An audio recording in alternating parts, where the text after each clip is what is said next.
Part 42. Infinite Script Killing. Author, Guo Shui Gan Xiao. Chapter 427. Warning. Unknown strange objects are invading. Warning. Your body is in conflict with the power of unknown strange objects. Warning. There is an unknown conflict between your soul and body. The power of formlessness is intervening. Bang bang bang. As his heart beat vigorously, a strange force began to swim into his body along with the flow of blood. At the same time, a strong burning sensation seemed to ignite his soul.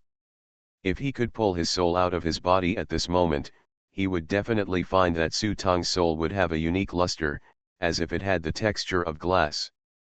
Pure. A pure and flawless soul, but the body seems to be contaminated by darkness, exuding a strong demonic aura. These two forces that should have been incompatible with each other were now being rubbed together. Ha ha ha ha. Deep in Su Tong's consciousness, accompanied by the manic music playing, there was a burst of wild laughter. It can't be overstated to describe it as ecstatic. What pure magic power! It keeps flowing, more, more, more. He opened his mouth, and a steady stream of demonic energy was swallowed up. The snipe and the clam competed for the fisherman's profit. I thought that this fool would drag me to death, but I never expected that I would become one of the biggest beneficiaries. You fight and I win. Is this the legendary pie-in-the-sky good thing? Sure enough, see you soon. Even Su Tong could hear this wild laughter, but he was not interested in paying attention to this guy yet. Instead, he was focused on silently feeling the changes in his rebirth.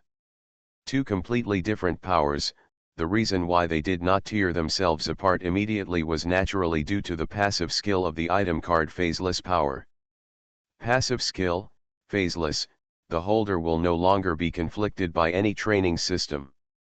This prop card is also the key to successfully changing his physique. Active skill 1, all things day and night. Each activation requires 40 script points. After activation, you can use the introduction to temporarily transform your own power. Each conversion time must not exceed 3 hours. The reason why my dark physique can change its nature quickly is precisely because of this unique ability.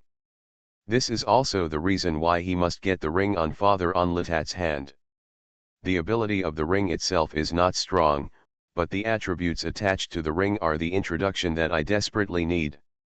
It seemed that it was because the lying demon king had devoured a large amount of demonic energy that the demon's heart gradually began to stabilize and was temporarily suppressed by Su Tong's bright physique and soul. Ding! Your soul has been blessed by the Archangel Michael, your perception is increased by 30%, and you gain the passive, soul blessing. Soul blessing, immune to mental attacks, soul strength increased by 200%. Ding! You have obtained the heart of Lilith, and your physical fitness is permanently increased by 40%. Theoretically, as long as your body is strong enough, the more benefits this heart will bring you, you will obtain the passive, demonic bloodline LV1. Demonic bloodline LV1, all dark skills are upgraded by 1 level and have bloodline suppression. Low-level demons will naturally fear you, and as long as you are strong enough, the demons will also become your slaves. Warning. You have obtained the heart of the daughter of Satan, and you will become the greedy target of all the demon kings in the western hell.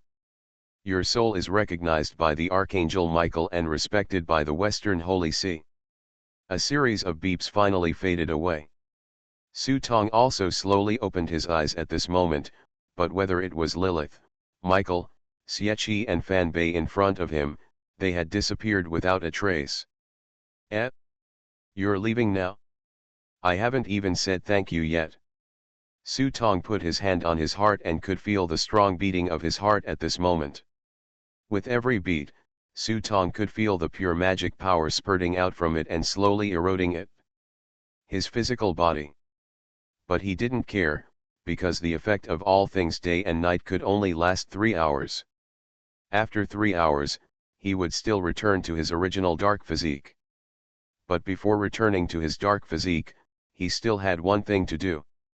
I saw Su Tong taking out a box. The box opened and a wax-sealed pill appeared in front of him. This is the righteous Heiran pill given to me by Taoist Sun Long.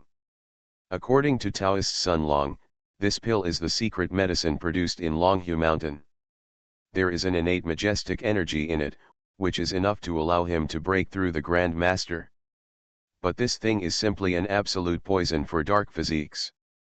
So you need to wait until Xiang Gongbao ascends the throne and the world is turned upside down and yin and yang are chaotic before you eat it. At that time, he will be able to break through the shackles and officially enter the threshold of the Grand Master. But by that time, I'm afraid the daylilies will be cold.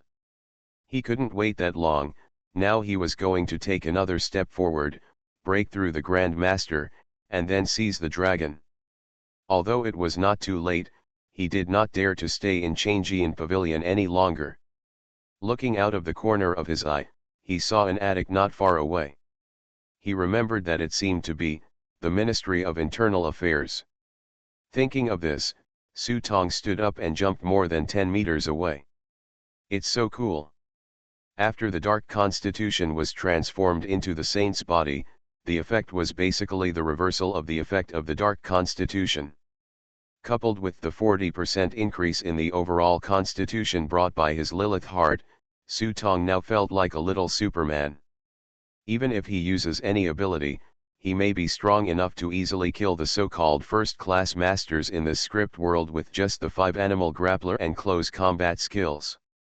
Coupled with the demon blood brought by Lilith's heart, if you are in a dark environment, all your dark skills will be upgraded to a level, and the master of frontal toughness can also escape unscathed.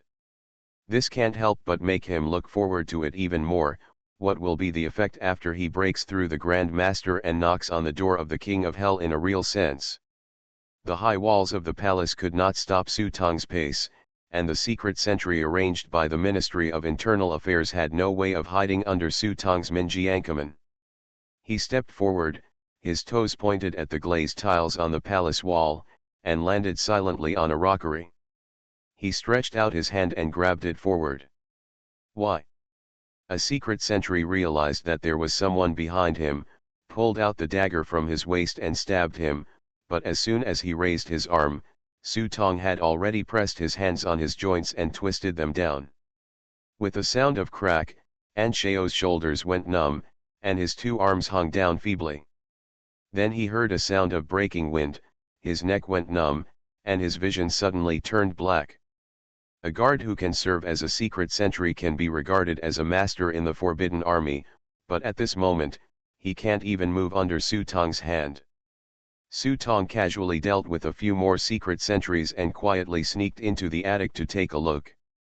Oh, it was still a treasure building. Various boxes and treasures were neatly placed, all of which were rare treasures. It's just that Su Tong can't care about treasure hunting at the moment. After all, time is limited. It's more important for him to be promoted to Grand Master as soon as possible. After he is promoted to Grand Master, not all the treasures here will be his. After walking up to the top attic and locking the attic door, Su Tong called out De Pang, De Ya, Fa Cai, and Ji Xiang to protect him. Success or failure depends on this. Su Tong pinched Heiran Genki pill with his fingers and pinched it hard. The outermost layer of wax coat was rubbed open and a crack was opened. There was no refreshing fragrance as expected, but there was no smell. Fortunately, generally these wax-sealed pills will not expire even if they have been stored for more than 10 years, and can be consumed with confidence. I threw it into my mouth and chewed it hard. I felt that the pill was very bitter and astringent. If I tasted it carefully, I could taste a bit like honey. But as I chewed it, the taste started to become sweeter. Well, it's a bit high. After the sweetness, there is an indescribable taste, like stuffing a big mouthful of mustard into your mouth and a rush of air rushing to the top of your head. Immediately after Su Tong's head buzzed, the stars were moving in front of his eyes, as if he was in a galaxy in the universe, and the stars were turning rapidly. An old wooden door appeared in his sight, and it opened by itself without him having to push it. Buzz, kick kick kick. With the sound of pushing the door open, Su Tong looked again and found that he had appeared in a familiar courtyard. "You brat, have you read all the books I asked you to read?" A familiar voice came from behind. Su Tong perked up. He followed the voice and found Mr. Song sitting on a chair looking at him seriously. "Master." Seeing the familiar face, Su Tong's eyes immediately became moist. Mr. Song's help to him may not be as direct as his master's, but his care for him in life is definitely no less than his master's, or even better than his master's. "Huh, you're so old and you're still crying. Come in quickly, your master has been waiting for you inside for a long time." Seeing Su Tong's red eyes, Mr. Song's expression suddenly became gentle. He pointed to the old house behind him and said to Su Tong, "Master." Su Tong looked up and looked at the door in front of him, with mixed feelings in his heart. The words master made him calm down a lot from the excitement in his heart. He was even a little scared when he looked at the door. He was afraid that if he opened the door, he would wake up from this dream. "Come in, you will have to open this door sooner or later." The master's voice came from the house. "Come in quickly." Mr. Song on the side urged him with a smile. Seeing this, Su Tong mustered up the courage to slowly open the door in front of him. In the dim room, there were still familiar layouts, familiar tables and chairs. The master in a long coat was sitting on the chair and looking at him kindly, as if he was watching his grandson return. He looked at Su Tong up and down with kind eyes. Okay, you've worked really hard to open this door in such a short time." When Su Tong heard this, he looked back at the door behind him, with some doubts in his eyes. Is what I see at this moment an illusion or? Seeming to see the confusion in Su Tong's eyes, the master smiled. "True is also false, and sometimes false is true. Inaction has its place and its end. From now on, the responsibility of our family will depend on you." As soon as the master's words fell, the house in front of Su Tong suddenly turned into a burst of smoke, followed by Senluo Hell, and the Black Palace stood in front of him. On the throne above the palace, a man was sitting. 2 evil dragons were embroidered with gold thread on his black robe, and a picture of Mangshan massacre was sewn on the cuffs. When the person on the seat slowly raised the bead curtain dragon crown above his head, Su Tong's pupils tightened and he took in a sharp breath of air. In an instant, he understood the real horror of Beishinko. After being stunned for a moment, he suddenly grinned. "Old man, you have deceived me badly." Infinite script killing. Author, Guo Shui Gan Xiao. Chapter 428. Upstairs in Zhenbao, Su Tong's eyelids moved slightly. He didn't open his eyes, but the world around him was clearly reflected in his eyes. Da Yat and the others seemed to have noticed something, and they all looked back. They all looked happy when they saw that Su Tong seemed to be mobilizing the flow of the surrounding air with every breath he took. "Headmaster." Dia nodded her toes, looked around Su Tong, and tentatively called out. I saw Su Tong raised his palm, and the surrounding air gathered into a ball of wind in his palm. As the wind ball rotated, a paper man appeared out of thin air in his palm. The face and features of the paper man, and even the clothes on his body, were similar to Su Tong's. Tong himself looks exactly the same. If it weren't for the unique edges and texture of the paper, no one would doubt that it was a sculpture carved in Su Tong's likeness. Creating things out of thin air is the hallmark of a great master. Even if it's just a paper man. Congratulations to the headmaster for breaking through the shackles and becoming the Grand Master. Seeing this, Dia no longer had any doubts in her heart, and knelt down in front of Su Tong to congratulate Su Tong. Ji Xiang looked at the man in front of him with a complicated expression. The Grand Master. Once he steps into this door, he will be like a fish into the sea and a dragon into the mountains and forests. There is no place in the world that he cannot go. This is naturally a great good thing for Jixiang and the others. After all, Su Tong is the one to be punished. The stronger Su Tong is, the safer they will be. But again, after becoming a Grand Master, it will be difficult for them to withdraw from the hall, even if Ji Xiang has not thought of it this way. Get up and go back to rest. The person who spoke was not Su Tong himself, but the paper man in his palm. The paper man waved his hand, and the expression on his face was the same as that of Su Tong. Although Da Yi had a lot to say, when the master spoke, he still obediently returned to the hall behind Su Tong with good luck and wealth. Through the perspective of the paper man, Su Tong began to re-examine the world. It seemed that for the first time he discovered that everything, whether it was the script world or the real world, had become strange. He never expected that what he knocked on was not the door of the King of Hell's house, but the Master's house. Ever since the Master gave him the Huan Quan Lu, the situation had been laid out. No. Maybe even sooner. Perhaps the Master had already thought about today's meeting when he sent him to the underworld. There is no record of any cultivation method of worshipping Shangkao in Huancanlu. Every page describes the process of the underworld. Through the introduction of the book, let yourself further fictionalize a nihilistic underworld. This is the purpose of Master. In the words of the Master, now he is the King of Hell living between his own reality and reality. As for how the Master did this, the Master didn't tell him. He only said that he could come in and find him when he was free. So when we worship Shangkao, one worship will cost human lives, the second worship will invite ghosts and gods, and the third worship will knock on the door of the King of Hell. But is this the end? No. On the contrary, this is the real beginning of Beishinko. This couldn't help but remind him of such a sentence circulating on the internet. Why should the efforts of 3 generations of my family be lost to your 10 years of hard work? Although this sentence is quite a bit cliché, I have to say that when you can say the sentence with peace of mind, it feels so good. Put away those random thoughts in your heart. At this time, the holy power in his body also began to decline, and was naturally replaced by a dark constitution and strong demonic energy.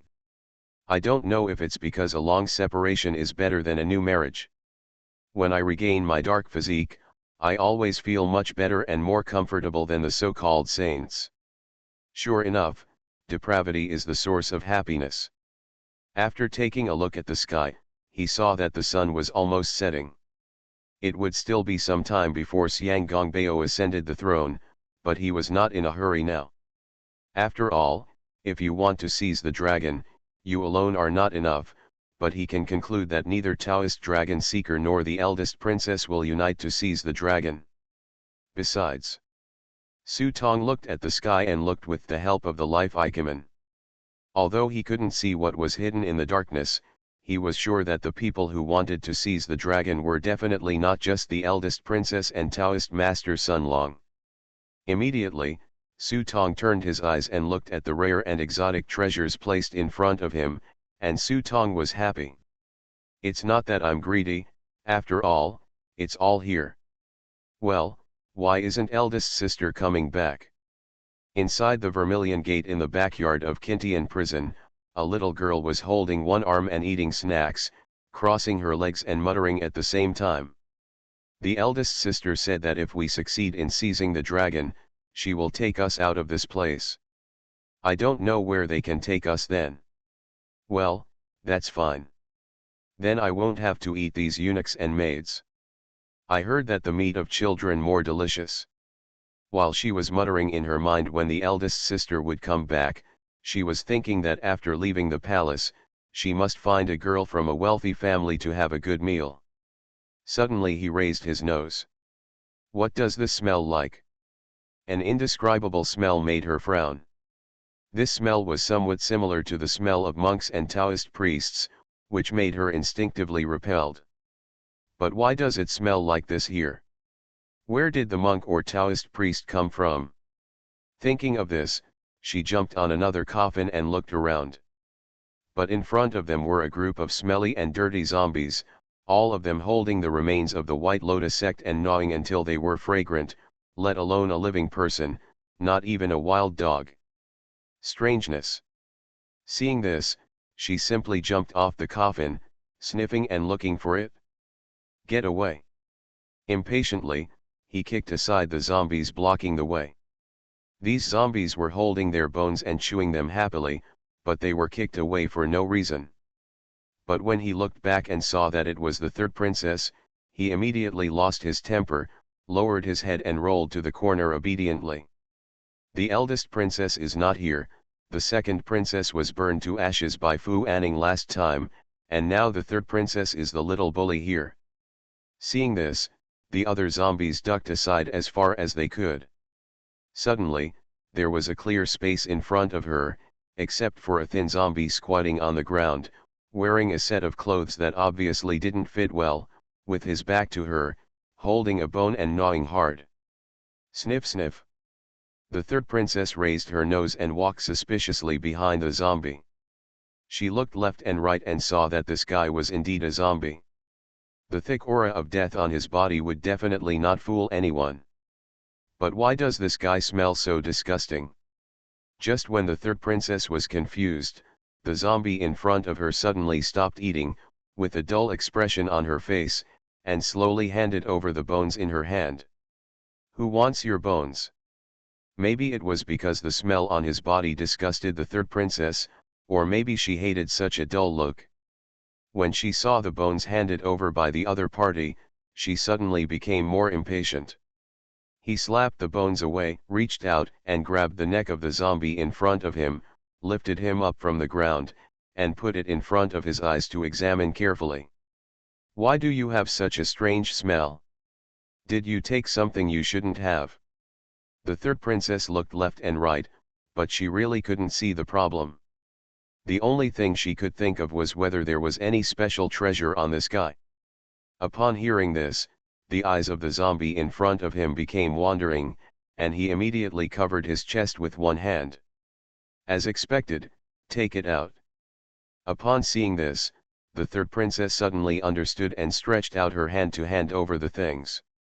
The zombie hesitated for a moment, then stretched out his palm with reluctance and slowly touched the pocket in his arms, but the hand hesitated and refused to take it out.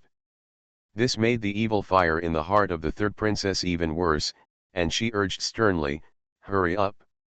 Show me." As he spoke, he couldn't wait to pull his hand out of his arms.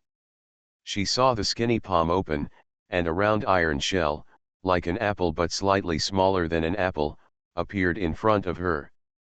What's this? Seeing such a weird thing, the third princess temporarily forgot her original purpose and snatched the thing away. I held it in my hand and weighed it. It was quite heavy. It looked like some kind of machine treasure box, but it was a little too small. The green iron sheet also has the words M84 marked in strange foreign characters. There was an iron ring on it, and the third princess tried to pull it gently. There was a click sound, and the metal piece on it bounced off together with the ring. Huh. The third princess looked puzzled when she saw this, and was about to put this thing in front of her to see what the small hole inside was. Boom! As an extremely strong light exploded in her hand, the world in front of the third princess instantly turned into daylight. Ah! The dazzling light instantly turned the pupils of her eyes into gray-white, and her eyeballs felt as if they were about to burn. At this moment, the zombie lying on the ground slowly raised his head, his face changed from the dull expression just now, revealing sharp fangs and claws, and he jumped up from the ground as usual, kneeling on his knees fiercely. Hit the third princess hard. At the same time, a strong Buddha light suddenly appeared on the dark arm. No matter how much the third princess screamed, the Buddha light still hit her head hard. You are listening to Novels at Bless Up channel. Wish you happiness and luck. Please subscribe to receive new novels. How do you feel about this novel? Please like and leave a comment. Infinite Script Killing. Author, Guo Shui Gan Xiao. Chapter 430. Antique. Trash, still trash. In the treasure building, Su Tong rummaged around casually. If he had known that he could enter the House of Internal Affairs so easily, he would not have had to ask Yang 11 to steal things for him. Speaking of that box, Su Tong actually wanted to study it again. He felt that the box was very important to him, even crucial. But not now. Time is limited, so I try my best to find some valuable things. Even if I don't need them, I can bring them back to Gaozhou or Wangzheng. However, although this place is called Zhenbao Building, most of the things here can only make people disappointed. Although there are many treasures, even bringing them into reality is enough to buy a courtyard house in the second ring road of Beijing. But although these treasures have high value, the value does not come from how precious they are, but because these things have been blessed with some historical attributes. For example, on the second floor of the Zhenbao building, there are more than 10 sets of armors neatly placed on this floor. There is also a sign hanging next to these golden armors, which is clearly written in Manchu, Han and Mongolian. Chu. For example, this set of golden battle armor is the dragon armor worn by Emperor Kong during his personal expedition to the north. The materials used on it, as well as the accessories on the waist, were all made by the top craftsmen in the entire Daitong dynasty. However, I tried to throw this thing into the prop book and took a look. Good guy, it was just 8 words historical antiques Kong Huang Beijia, and there was not even a single entry for me. In fact, Su Tong believed that this armor would have unique effects if worn on Emperor Kong. However, Emperor Kong had been dead for 100 years, so this thing could only be hung here as a commemorative exhibit. There are many things like this, including Emperor Kang's toilet, Emperor Qian's underwear, and even a piece of white cloth with a ball of red blood on it. Don't get me wrong, this is not a sesame cake flag, but a mark left by a certain queen when she came to her for the first time. Therefore, the Zhenbao building is not filled with countless treasures as imagined. The treasures here are more of cultural souvenirs. You have to go through the prop book one by one. Who knows when you will find something truly valuable. Fortunately, Su Tong also has his own method for this, and he has a magical eye. After activating the life icon, the world in front of him suddenly turned gray, but those spiritual things would flicker with a faint light. These shimmering things became his primary target.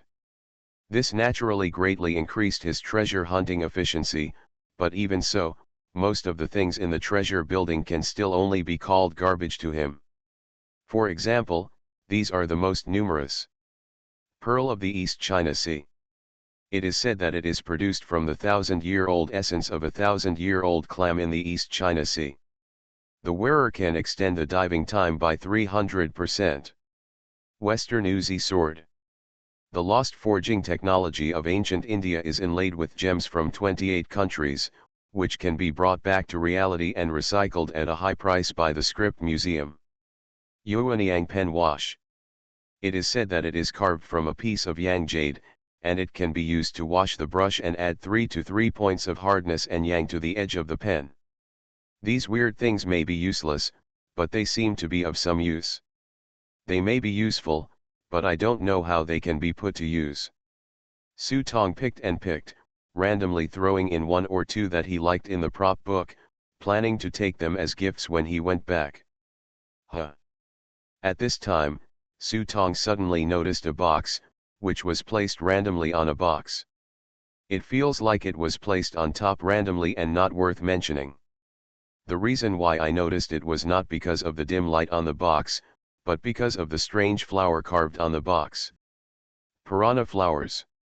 To be precise, it is also called the other side flower. When the flower blooms, you can't see the leaves, and when there are leaves, you can't see the flower. The flowers and leaves don't meet each other, and they look like each other.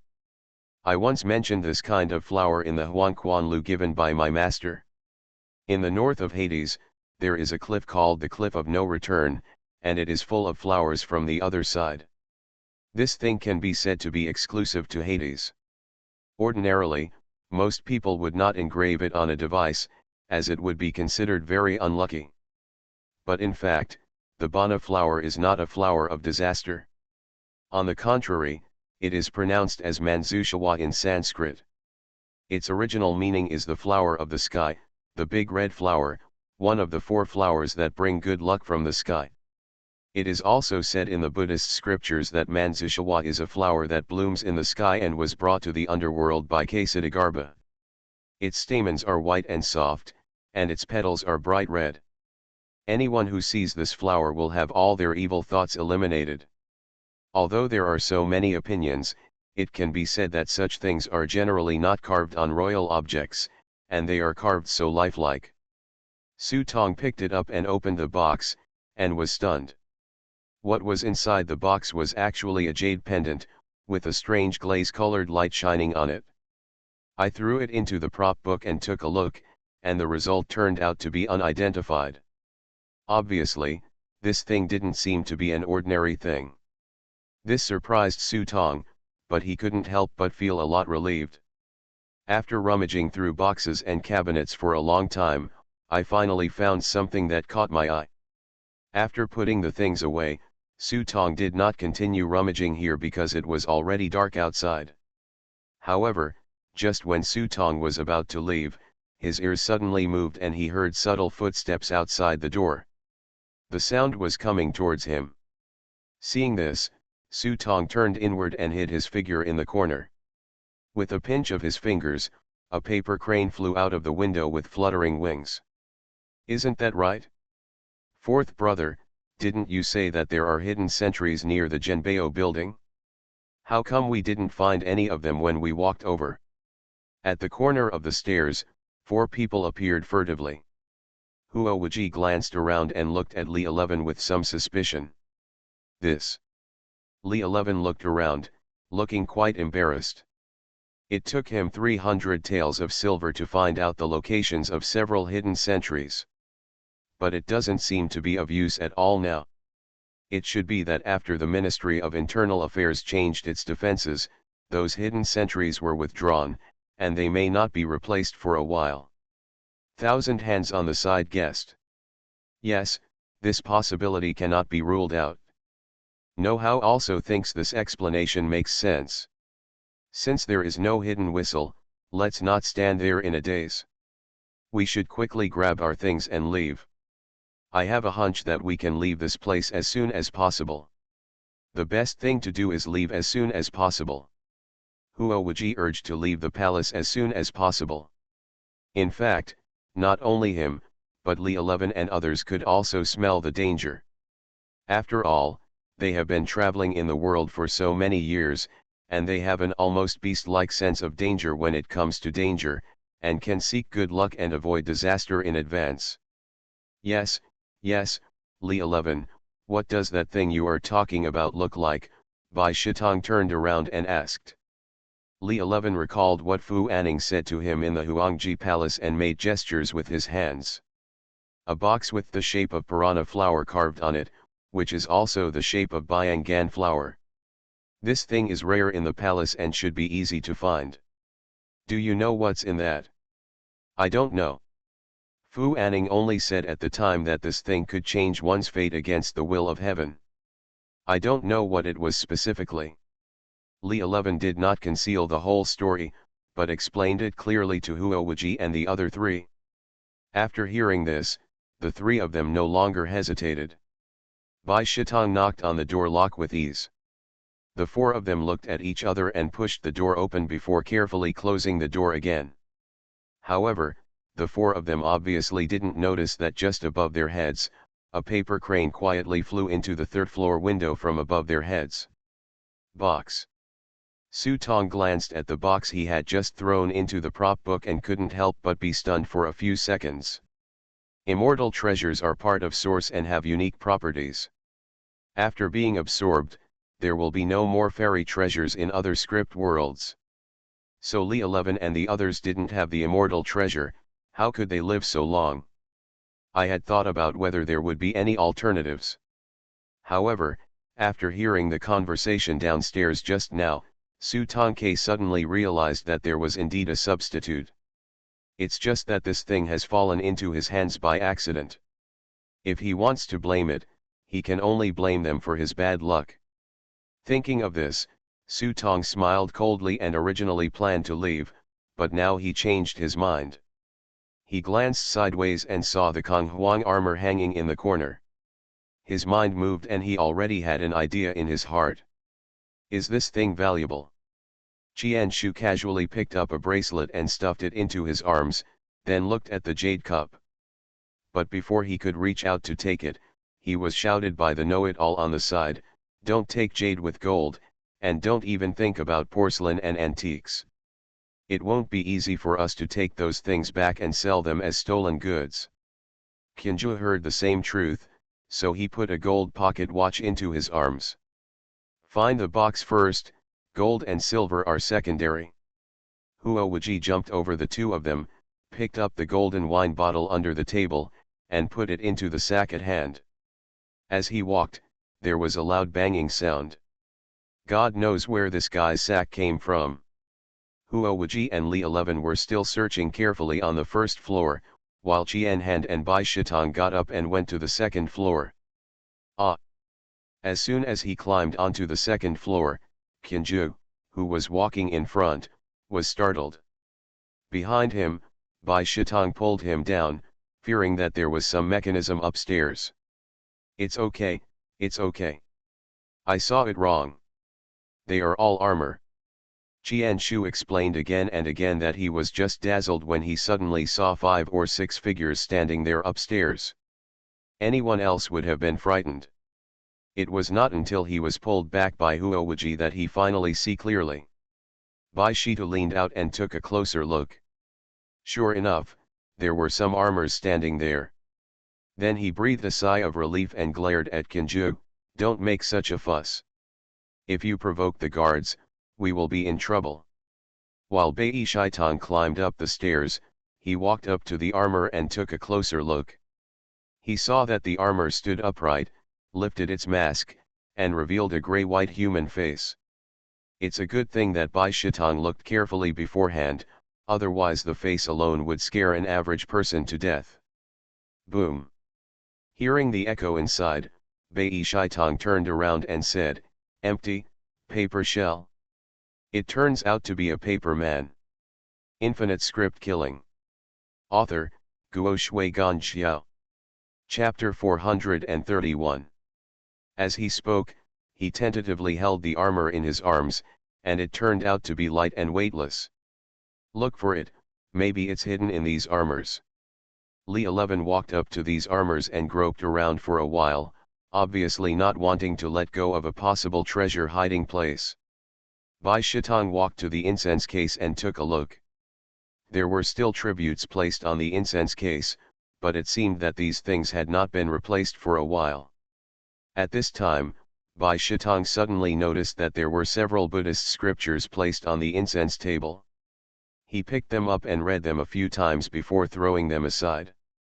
But when he picked up the bottom Buddhist scripture, he saw the words Yi Fa written on it. Xiantong closed-mouth chant. It was interesting. He had also heard of the concept of silent meditation. It was said that some eminent Buddhist monks had not spoken for decades, but once they spoke, they had earth-shaking power. But what do the 4 words Yi Fa Xiantong mean? After flipping through 2 pages, Bai Shitong was fascinated by the content inside. This is not just a Zen sutra, it also contains a complete set of practice methods. It seems to also include the Yi Shui magic spell mentioned in the beginning. If you can persist in practicing to perfection, you can even change your life against the will of heaven. This thing suits him quite well. Thinking of his illness, Bai Shitong thought that it was a good thing that he could not speak. Thinking of this, he simply put the book in his arms. Hey, this armor actually has a lot of history. Is it Emperor Kang's dragon armor? Qianju stood in front of the armor, raised the sign on the side, and then took a closer look at it in the faint light, and immediately felt happy. Emperor Kang can be regarded as one of the most respected emperors in the Daitong dynasty. If Emperor Kang was in power now, how could he have caused so much trouble? Those foreign devils would have been beaten to pieces. Qianshu still has a very good impression of Emperor Kong. After all, he is a wise emperor who has made relatively few achievements in history. Come on, this old guy and his son organized a 1,000-year-old banquet to send people to the capital in the middle of winter. Not to mention the exhaustion of the carriage and horses on the way, there were quite a few people who died of illness on the way. They traveled thousands of miles just to eat him. I don't think those 2 bites of leftovers are a good thing. Bai Shitong curled his lips and had no good impressions of the so-called prosperous age of Kangxi and Qianlong. In his opinion, people who are not from my race must have different minds. Qinzhi shrugged helplessly. There was no way to refute these words. Although some things are not written in history, it does not mean that they are not there. If you really want to look for them, there will be a lot of dark history. Just when Qian Shao put down the sign on his hand, Leng Buting felt a chill on the back of his neck. With the instinct of having worked hard in the world for many years, Qian Shao didn't even have time to think about it. He suddenly turned to the side and made a move. Arhat turned over and saw an iron sword grazing the back of his head. Boom! The sword edge did not hit Qianshu, but immediately after the sword edge tilted to the side, the steel-like blade was aimed at Qianshu's head and slashed horizontally. Not good. Qianshu's mind tightened. The long sword was at least a lot longer than the iron sword that ordinary people imagined. It struck him horizontally, and even if he tried to hide, he would not be able to escape the result of being cut in half. Soon after, Qianshu's face was ferocious, the muscles on his arms tensed, he slapped the ground violently, and with the force of brute force, he jumped up to 1 meter high, watching helplessly as the sword blade struck him. Open the shirt on your chest and draw it close to your skin. In just a short moment, Qinzhi could clearly see a cold light appearing behind him in the reflection of the sword blade. Besides, sensing the cold light coming from behind him, Qianshu's heart felt a lot colder. Now that his strength was exhausted, it was too late to hide anymore, so he could only close his eyes and wait for death. Boom! Soon enough, a short sword blocked Qianshu's back, narrowly blocking the sword that was about to hit him. Qianshu looked back and saw Bai Shitong holding a dagger with both hands to block behind him. But before he could even bother to say thank you, the wind roared in front of him again, and he saw a cold light flashing in front of him, and the long sword was already slashing horizontally. Only then did Qinzhi see clearly that it was the paper figures who attacked him. Are these armors alive? Just now, Qinzhi knocked it on his own and found that there was a hollow paper man inside, so how could he be alive? But Qinzhi had no time to think about the reason. He relied on his amazing waist strength to build an iron bridge, and finally avoided the end of having his throat pierced. However, a long bloody mark was still drawn from his neck to his chin. He jumped up, struck first, kicked the paper man's chest with his legs, and at the same time grabbed the paper man's wrist with a wave of his hand, trying to seize the sword. But with this pinch, Qianshu's expression changed. He thought it was a paper figurine, so it must not be too hard, but he didn't expect that the wrist of the paper figurine was as solid as a rock. Instead of squeezing it, it was moved.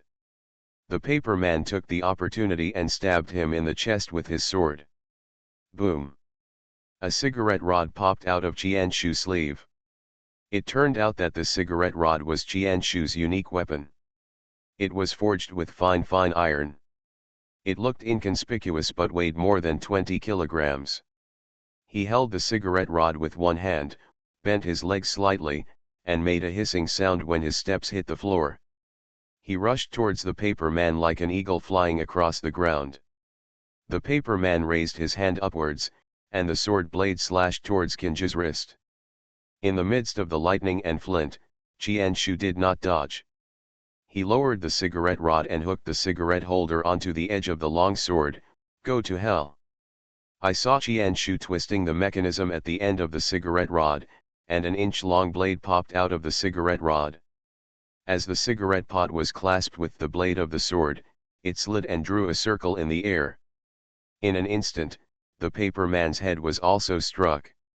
Cut and fly out. This move is Qianshu's unique stunt. It is a combination of the Wudan clan's move of using the power of the star and the moon, and the short knife on the smoking pole. I don't know how many people died under this move.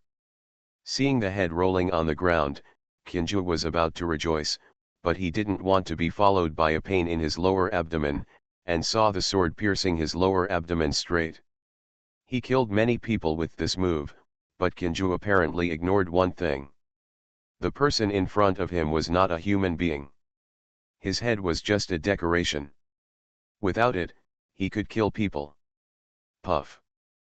Pulling out the long sword, Qianshao fell to the ground clutching his abdomen.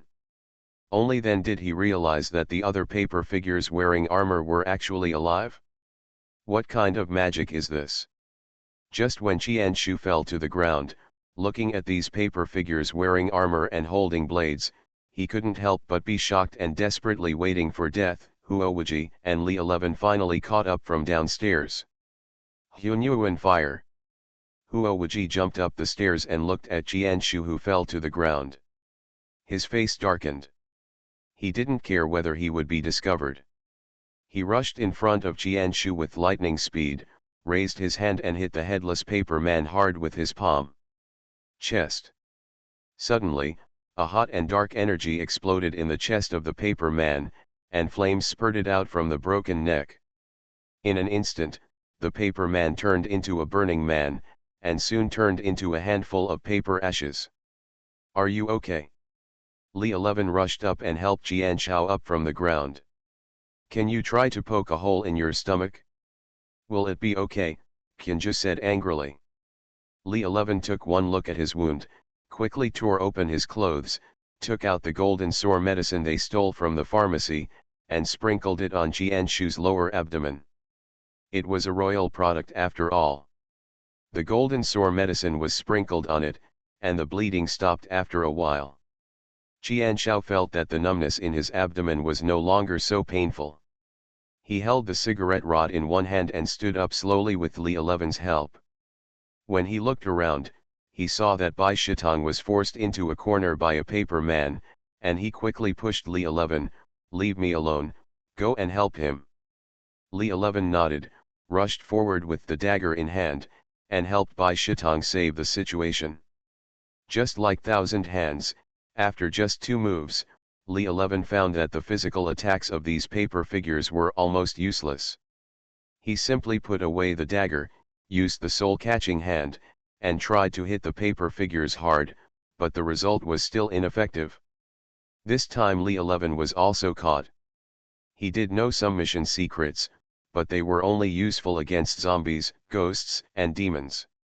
He had no choice but to hold on to Bai Shitong and Qianshu, who were still invulnerable. Run around in circles around the pillars of the hall.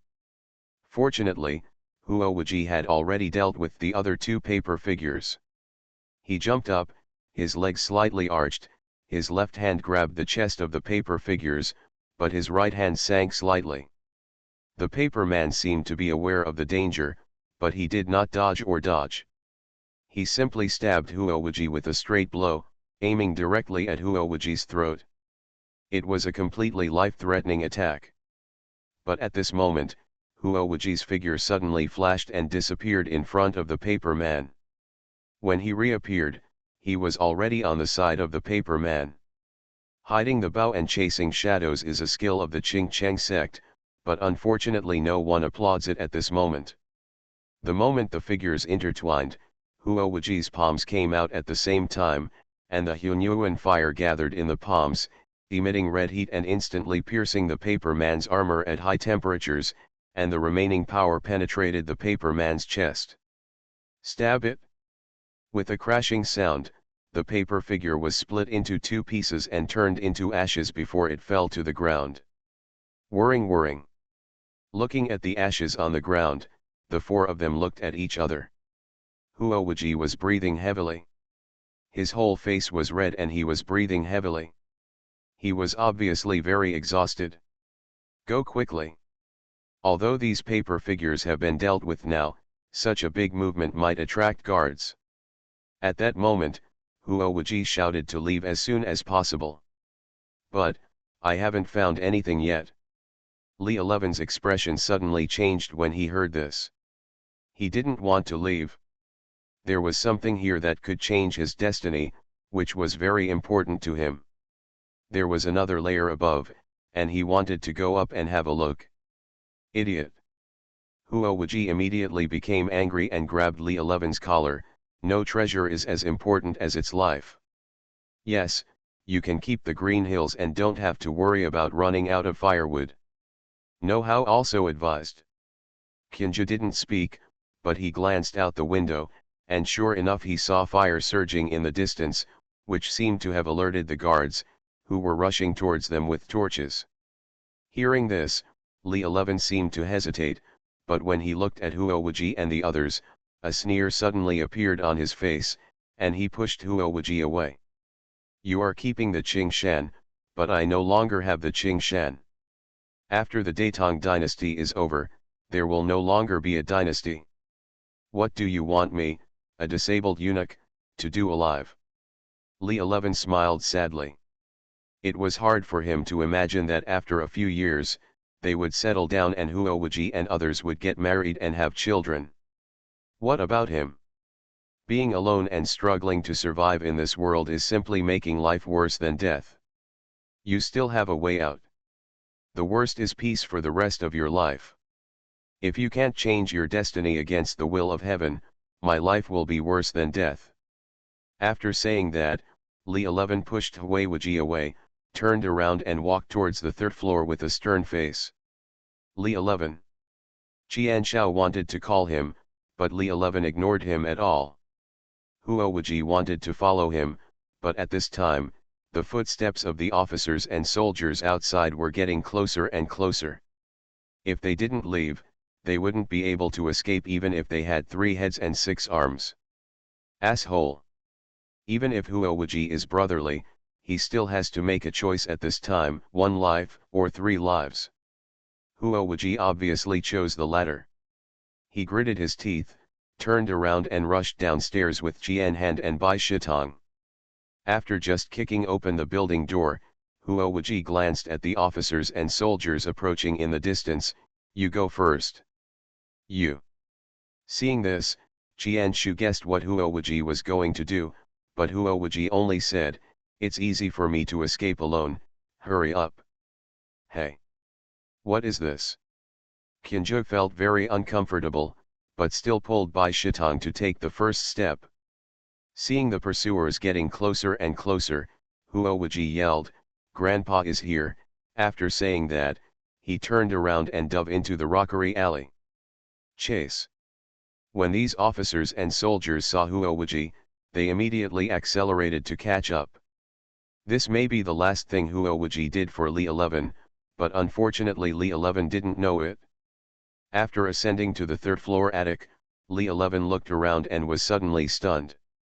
On the table in front of him stood more than a dozen thumb-sized paper figures. Not only could these paper figures move and jump, but they also had lifelike expressions. Li 11's eyes were attracted by these paper figures. He saw a dilapidated Taoist temple rising behind these paper figures, with the words Shangqing Palace written on it. I saw another scene of a young man escaping in embarrassment after being attacked by a figure in black robes.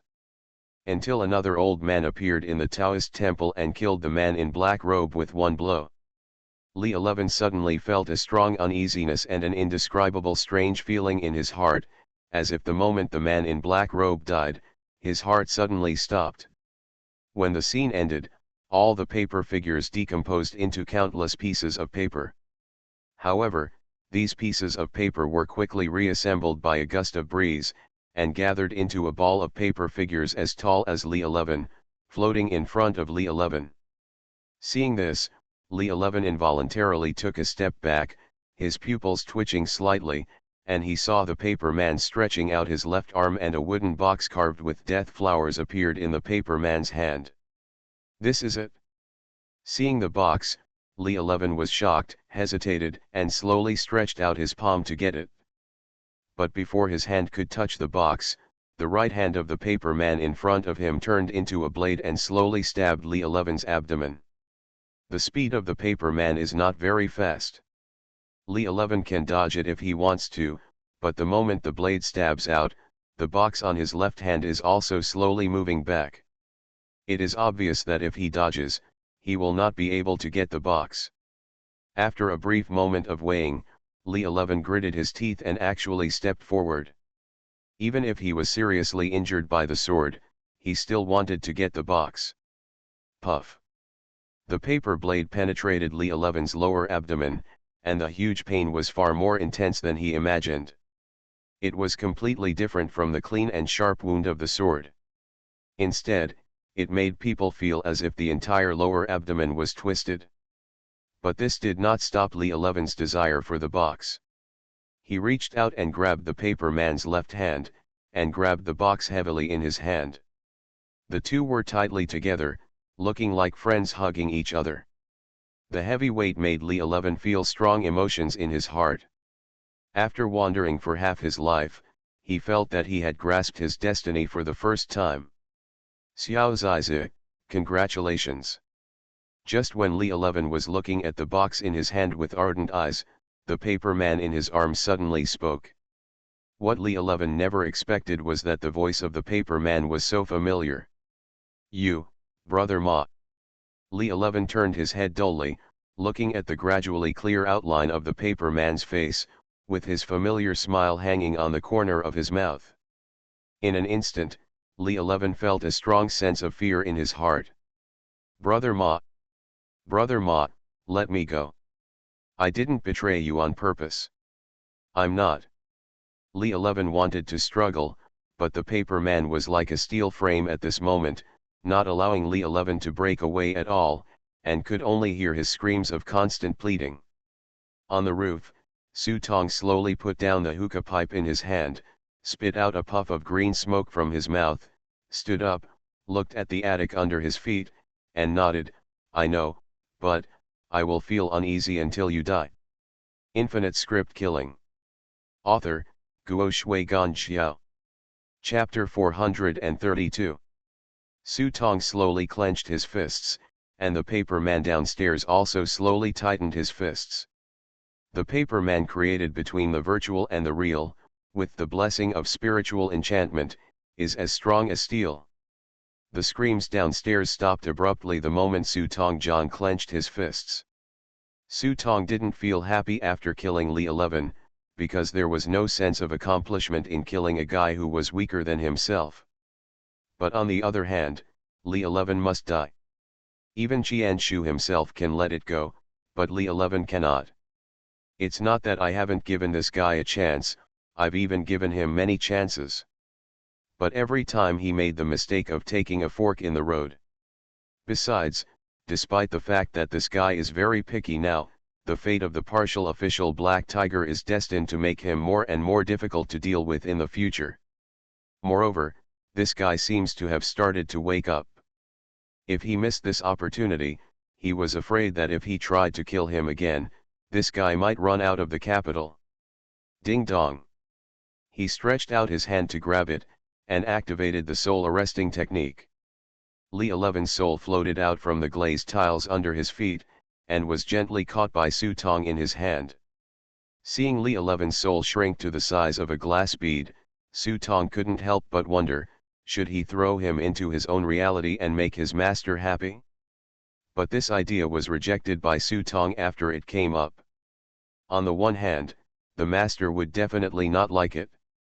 Just like he didn't feel any sense of accomplishment after killing Li 11, the master couldn't just beat him up to vent his anger. This is both boring and frustrating, so why bother?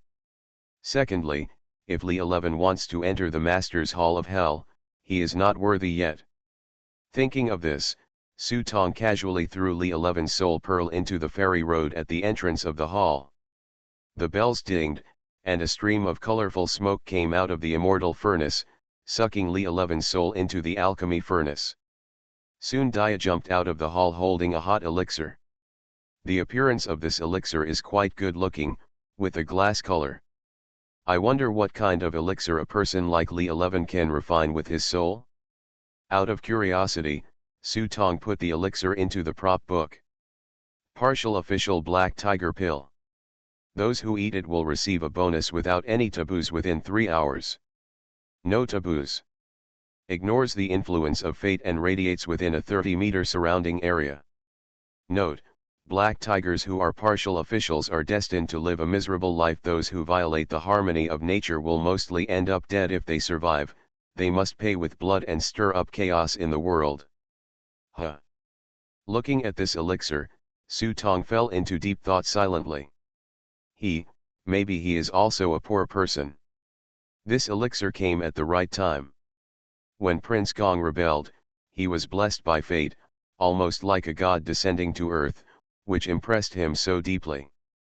It's hard to say whether Taoist Sun Long and the others will be in such a state of blessing when they wait to seize the dragon. With this elixir, they will be well prepared. Thinking of this, Su Tong's eyes gradually darkened. He jumped down from the attic and ran straight towards the Hall of Supreme Harmony. When Su Tong arrived, he saw that the front of the Tahi Hall was already filled with civil and military ministers, waiting here early in the morning. It is not unreasonable that Xiang Gongbeo chose to ascend the throne in the Hall of Supreme Harmony. This palace itself is the largest and most top-notch palace in the entire Forbidden City, and it can be called a unique work. On the platform are a sundial, a pair of bronze cranes, a pair of bronze turtles, and 18 bronze tripods. Turtles and cranes are symbols of longevity. The sundial is an ancient timepiece, and the jieliang is an ancient standard measuring instrument. Both are symbols of imperial power. On the glazed tiles, there are dragons, phoenixes, lions, celestial horses, sea orzas, fishes, suani, xieji, bullfighting, and xingxi, 10 mythical beasts. You must know that even a palace like Huangji Palace only has 9. Su Tong blended in the crowd silently. He was Ma Chi's son and everyone recognized him, so no one was surprised to see him sneaking in. No. Su Tong looked around, but did not see Taoist Sun Long and Fu Anning. He was having a dispute in his heart, so he listened to a few veterans gathered together to discuss quietly. You are obviously enthroned in the Hall of Supreme Harmony. Why do you need to go to the Suangshan Palace to do the enthronement ceremony first? Isn't this nonsense? Don't you understand this? Isn't this the way emperors have ascended the throne since ancient times? Do you understand that the power of kings is given by heaven? The Xianqiang Palace is the only Taoist palace in the palace, dedicated to God Haoshan, but it has not been opened for many years. Now that the new emperor has ascended the throne, the enthronement ceremony should be held there first, which is also unbelievable to these ministers. Hey, it's just a pain for us old bones. It's so cold at night and we have to wait here. Several old men were whispering and did not notice that Su Tong had quietly jumped past them. Suangshan Palace, this is a place Su Tong did not expect, but when he hurried to Suangshan Palace, suddenly he stopped walking and tilted his head to look at the sky above. A ray of golden light slowly rose into the sky, shining faintly. Although the light is weak, it hangs in the sky like the most shining star tonight, and even ordinary people can see it. And this was just the beginning. A steady stream of golden light began to rise from the ground, and the light became more and more brilliant. Dragon Chi. Su Tong raised his eyebrows slightly, but he didn't expect it to start so soon. This seems to be a little different from what Taoist Sun Long said. According to Taoist Sun Long, it is a good time to extract the dragon veins when the time comes, when the world is turned upside down. But this time it seems to be at least a quarter of an hour earlier. This made him smell something unusual. It's not that he is suspicious, but the more important it is for such a big event, the more demanding the time is, and he will never rush ahead of schedule. It's like a rocket launch. You have agreed on a few hours, minutes, and seconds, but it is impossible for you to launch 2 minutes earlier. Thinking of this, Su Tong glanced at the time and began to use the plum blossom number to perform divination. However, the result of the first hexagram turned out to be Shang Shang, Huoshan Daoli Shanggangxia. Fire is great in the sky, a gentleman uses it to eliminate evil and promote good, and he surrenders his life in obedience to heaven. Looking at the hexagram, Su Tong curled his lips. I believe you. The mission has reminded me that the risk of seizing the dragon is extremely high. If you sign it for me now, it seems abnormal no matter how you look at it. Calculate again. Gui Mei Lazy Gui Mei shocks the top and bottom. To conquer evil, the position is inappropriate. No profit, softness takes advantage of strength. It looked like the same thing now, but Su Tong still felt it was unreliable. I couldn't tell what was wrong, but I always felt a very uncomfortable feeling all over my body. He simply walked forward in no hurry and squatted in the corner and began to count. I started the hexagram more than 10 times in a row, starting from time, then starting with things, and then using the most difficult hexagram with the heart. Good guy, surprisingly, the result was never serious. It seemed that Su Tong's brain was starting to become a muggle, but the more this happened, the more it indicated that there was a problem, so he simply gritted his teeth and activated the life icon. I don't believe it. I can't figure out why. Su Tong was also ill and went to the doctor in a hurry. He combined Plum Blossom Yeshu and Minjiankaman together to see what the effect would be. But I didn't expect that this time it was really different. Under the calculation of my Hua Yeshu, the grey world in front of him actually appeared in messy colors. This was the first time Su Tong had seen this situation. Seeing it, Su Tong simply took out a ball of incense merit. Suddenly, the strange door in front of me turned, and the messy lines gradually became orderly. Headmaster, this seems to be the Bagua array. Ya squatted at the entrance of the hall and looked at it, and she recognized it at a glance. The shape outlined by these lines was the 5 elements and Bagua. Su Tong also saw it, but the lines were not completely organized, and the incense merits on Su Tong's hands had been burned clean. Good guy, that bunch of incense may not seem to have many merits, but it can be said that it has tens of thousands of merits. It burned away in the blink of an eye, and it was even worse than Najija. Fortunately, what Minjian Kimen burns is not the script points, but the incense and merits. I have plenty of them. If 10,000 records of merit are not enough, then 100,000 records are enough. I saw Su Tong casually taking out 2 more balls of merit and continuing to burn them. Perhaps because the incense had enough merit this time, these messy lines quickly became organized. Is it the floor plan of the Forbidden Palace? Su Tong was stunned. He didn't expect to get this thing after burning so much incense and merit. In reality, even $1 would be too expensive for Su Tong. If there is anything different, it is that a formation diagram of the 8 trigrams and 9 palaces has been added to this floor plan. Is that it? In doubt, Su Tong suddenly felt a heat in his nose, and his hands were stained with blood. Looking at the blood stains on his fingers, Su Tong became more excited. He felt that this was definitely not the final result of Minjian Kimen. He wanted to continue to calculate and he would definitely be able to figure it out. But at this moment, a sound of fighting came from not far away, forcing Su Tong to stop and continue his calculations.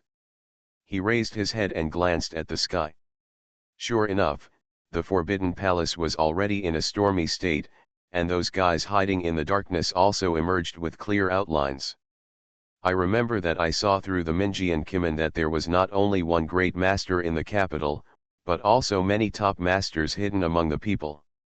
Now it seems that these people can't sit still. The sound of fighting was getting closer and closer. Su Tong didn't want to cause trouble, so he jumped up to a corner of the palace wall. He saw a group of people being chased by guards and rushing past him. These people should be the same group who took advantage of the situation before. As a result, Xiang Jiajin rushed into the palace and they could only hide in the Forbidden Palace. Unexpectedly, they were discovered and chased all the way here, interrupting Su Tong's continued calculation. Su Tong had no interest in these people and was about to leave. Suddenly, he was slightly distracted, and there was a sound of camel bells in his ears. He looked back in confusion, and saw a person's figure gradually approaching on the dim palace road behind him. The other person walked very slowly, but every step seemed to be sideways. It's the same as more than 10 meters across. Ding ding ding ding ding. A grey little bell hung on the opponent's crutch and tinkled. The clear sound made people feel drowsy in their ears. But he didn't feel this way. Michael's blessing increased his soul strength by 200% and made him immune to mental attacks. The other party's ringtone only made him feel a little dazed, but it had no way of affecting him. I just glanced at the entrance of the hall with my peripheral vision and found that Daya and the other three were already asleep. As for the guards and strangers below, they have become confused. They stand there in a daze, not knowing what they are dreaming about, and there is still laughter at the corners of their mouths. Seeing this, Su Tong was not in a hurry to leave.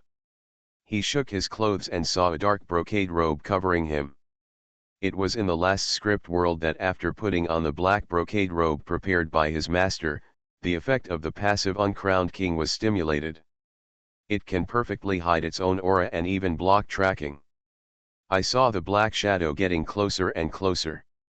When I arrived in front of these guards, I paused slightly and slowly raised my black mask to reveal my true face. This old woman looks like she is probably an octogenarian, but the skin on her face is still rosy and plump. A few black hairs can still be seen on the white hair. In the slightly sunken eye sockets, there is a pair of dark brown eyes. His kind demeanor is as kind as his elders.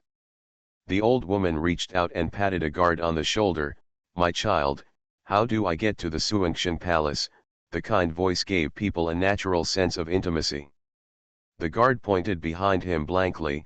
"Go forward, turn left at the third fork, and walk another 300 meters. If you turn again at the intersection, you will fall." "Thank you. You are such a good boy. I have nothing to give you, so I will give you this." As the old woman spoke, she took out a golden jade ruyi from the cloth bag on her waist and pointed it at the guard in front of her. The guard's expression suddenly became weird. He didn't know what he was dreaming about, and he kept making weird laughter. Seeing this, the old woman smiled and nodded. Go to sleep, you can have everything in your dreams." As she spoke, the old woman raised ruyi and hit the guard on the head. Snapped.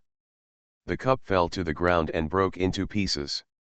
Xiang Gongbeo stood under the Suangshan Bao palace with a dark face and yelled at the people around him, "Why haven't you found it yet? Are you pigs? Look for it again." Seeing that the enthronement ceremony was about to begin, Xiang Gongbeo couldn't see his son, and he inevitably started to feel a little flustered. He is just such a son now. If something goes wrong again, what's the use of being the emperor? But now there is no trace of Taoist Sun Long, his own son, or that brat Ma Hongwen, which makes Xiang Gongbeo feel particularly irritable. "Your Majesty, the enthronement ceremony must not be careless. The time has come, so I would like to ask your Majesty to enthrone first. I will send more people to the Crown Prince's affairs later." A minister came forward and said. Xiang Gongbeo frowned, nodded when he heard this, stood up and walked towards Suangshan Palace. I saw that the incense table and candles had been placed in the Suangshan Palace, and two bachelors were standing aside, wearing formal clothes and holding yellow fragrant jade tablets. Normally, this set of rituals should be the work of the Qin Tianjian, but now that the Qin Tianjian exists in name only, they can only temporarily hire two bachelors to make up the occasion. Amateur. On the corner building of the city wall not far from the Suangshan Palace, Fu Anning held a pair of Western binoculars in his hand and looked at them. When he saw that the two great bachelors were holding the wrong signs, he couldn't help but complain. Taoist Sun Long on the side smiled and said nothing.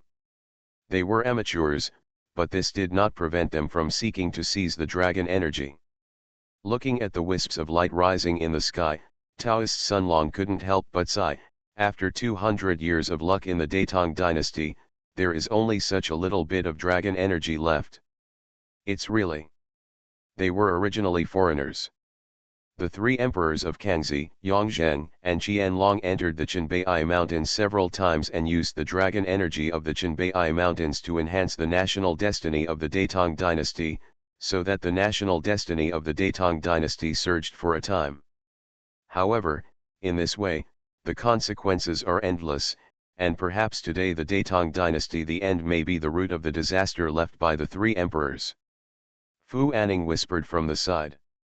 Few outsiders know about this matter, but it is clearly recorded in the records of the Qintian prison. In the eyes of outsiders, Qinbei Mountain was banned by the imperial court just to suppress the local Han people. Little did they know that it was also the source of the national destiny of the Datong dynasty. This matter was new to Taoist Sunlong, so he nodded. This is an explanation. After saying that, I looked back and saw the eldest princess sitting aside in a daze. She couldn't help but step forward and said, "Princess, are you still thinking about Changjian Pavilion?" "Well, he won't survive, but why do I always feel that this kid is not dead?" When Su Tong is mentioned, the eldest princess always has a lingering feeling in her heart. Even if she doesn't want to admit it, she still feels guilty. Especially when she thought of all the strange phenomena that happened in Changjian Pavilion at that time, especially at one moment, she even felt a terrifying and magnificent aura forcibly descending into the world. Even if this aura disappears quickly, you can't pretend it never happened. So at this moment, the eldest princess concluded that Su Tong would not survive, and she was also giving herself a shot in the arm. Actually, not necessarily. Taoist Sunlong frowned, remembering the hexagram he had calculated for Ma Hongwen at that time, and living towards death. This was not something he made up, but a result of real calculations, so thinking about it at this moment, he felt a little guilty. Erase all your efforts and all your vitality, but if there really is a God who wants to save him, it may not be impossible. Only. For Ma Hongwen, are they worth going to war to save him at all costs? Having said this, Taoist Sunlong seemed to have regained his confidence. What kind of thing is Ma Hongwen? He has never done any bad things, such as rape, robbery, and so on. If you throw this little beast into hell, he will probably not be treated less than one of the 18 hells. Are those gods full of food, or are they blind, able to save him at any cost, against yin and yang, and taking huge risks? It's ridiculous to think about it. Not to mention that he wanted to laugh, even the eldest princess raised the corners of her lips unconsciously. So don't worry.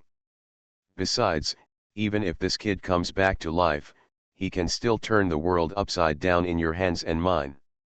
Fu Anning on the side joked with a smile, "Yes, I really hope this kid survives. I haven't had time to settle the accounts with him yet, but it's a pity that he won't survive." After Fu Anning finished speaking, he raised the telescope in his hand and looked around. "Oh, there are really many masters here, even Menpo from Jiangnan is here." In Fu Anning's sight, he saw an old woman holding a cane and wearing a black cloak. He recognized the origin of this old woman at a glance. It is said that she is a goddess in the Jiangnan area. The so-called goddess is recorded in the Shenkai Santungjian in Qintianjian. People who are born with divine wisdom can act as a medium to communicate with the underworld in heaven, who guides all sentient beings. This means that such people are born with some unique spirituality, and their consciousness can sneak into the netherworld or heaven. Some are even born with magical powers, but there is no fixed explanation of what magical powers they are. Mengpo is one of them. It is said that this old woman makes a living by eating dreams, and her methods are cruel and weird. I didn't expect that she would come this time. It was really unexpected. It's not surprising, of course we can't be the only ones who have the idea of dragon vein. Taoist Sunlong nodded, completely disdainful of the so-called Menpo Yu, Fu Anning said. This kind of person knows strange magic and is a bit tricky to hide in dark corners, but once exposed to the light, there is nothing to fear. He can be stabbed to death with one finger. There are a few more. Master Duckweed from Luo Shengdao is also here. Hey, this old guy can actually move his arms and legs. Fu Anning held up the binoculars and looked left and right. When he turned his eyes, he suddenly noticed a drunk man dressed in white appearing in his sight. He was stumbling and looking like he was about to fall down at any moment. It's just that this person Fu Anning has no impression. He didn't know what happened after just one glance, and he didn't take it seriously. Oh! Suddenly, Fu Anning's expression changed and he let out a scream. He looked forward with confusion on his face and exclaimed, "Impossible!" He didn't forget to rub his eyes as he said this, wondering if he had seen it wrong. I quickly raised the telescope and took a look, and my whole face suddenly became weird. What's wrong? Seeing Fu Anning making such a fuss, Taoist Sunlong suddenly felt a little displeased. If this man hadn't been of some use, he would have sent him to see the king of hell by now. Fu Anning had an indescribable strange look on his face, and without explaining anything, he just handed the telescope to Taoist Sunlong. The direction to Jingyang Palace on the left. Taoist Sunlong took out his telescope and looked doubtfully in the direction of Jingyang Palace. Nothing. Under the night, there was nothing in Jingyang Palace. Taoist Sunlong was speechless for a while, wondering why Fu Anning was so angry. However, at this moment, a black shadow suddenly jumped up from the wall. He happened to appear in Taoist Sunlong's sight, and with just a quick glance, Taoist Sunlong's expression froze there. Even his voice suddenly became louder. How is that possible? He put down the telescope in his hand blankly. He was stunned for a long time, then slowly turned back and looked at the eldest princess with an extremely serious expression. Hi, the thief's son is actually alive. You are listening to Novels at Bless Up channel. Wish you happiness and luck. Please subscribe to receive new novels. How do you feel about this novel? Please like and leave a comment. Infinite Script Killing. Author, Guo Shui Gan Xiao. Chapter 433. The eldest princess was stunned for a moment after hearing this. Although she was not surprised by the result, she was still shocked. I had known for a long time that this boy was not simple, but I didn't expect that he could actually survive. Soon the eldest princess's eyes showed a cold look. So what if he survives? This time he was beaten to death. As she spoke, the eldest princess was about to get up, but Taoist Sunlong stopped her. No, the dragon energy is taking shape right now. I need to control the rising dragon diagram, and someone must protect me. Silks of dragon energy gathered in mid-air. If it were any other era, a real dragon would have appeared from the sky at this time, blessing the one who ascended the throne. However, the luck of the Datong dynasty has declined so much that Xiang Gongbeo has already started the tedious enthronement ceremony. Until now, the dragon energy has not yet gathered and taken shape. This speed is much slower than they expected. Moreover, Taoist Sunlong was even more worried because he had already calculated 3 times about seizing the dragon this time. But even though he had made arrangements early, the results were still not optimistic. So he needs the protection of the eldest princess as an ally. But how can Taoist Sunlong easily persuade the eldest princess? There's still time. How long can you waste by killing a little grasshopper? I'll be back soon. After the eldest princess finished speaking, she jumped off the wall and disappeared without a trace in the dark night. Why? Seeing this, Taoist Sunlong could only helplessly stroke his beard, with a cold look in his deep eyes, and said meaningfully, "Hey, I'm afraid you won't come back after you leave." Fu Anning listened carefully with his ears raised, and felt suspicious for a moment, but still said with a disapproving look on his face, "The eldest princess is still frank in her reversal of life and death. In fact, when they have reached this stage, No grudges or grudges matter anymore. Interest is the eternal foundation. After all, even if this person is the enemy who killed your parents, so what if you cut him into pieces? You yourself are about to die. If you can further capture the dragon energy and perfect yourself, there will be plenty of time left to resolve these grievances. Gratitude and resentment. Hey, look, there's already a fight over there. Taoist Sun Long did not answer the question, but pointed in the distance with his hand. Fu Anning raised his telescope and took a look, and sure enough he saw that Mengpo was already fighting with another person. Bang bang bang. Songkuang, you are worthy of fighting with me. Mengpo waved her cane, and the sound of the bells became more and more harsh. Black balls appeared in the surrounding void. Each black ball seemed to be wrapped in a terrible dream, exploding in the air, forming a strange picture and hitting the front. Some of the palace guards who came after hearing the news did not even have time to dodge. They were suddenly swallowed up by dreams. Countless nightmares appeared in front of their eyes. They raised the big sword in their hands in panic and chopped their companions to death in a pool of blood.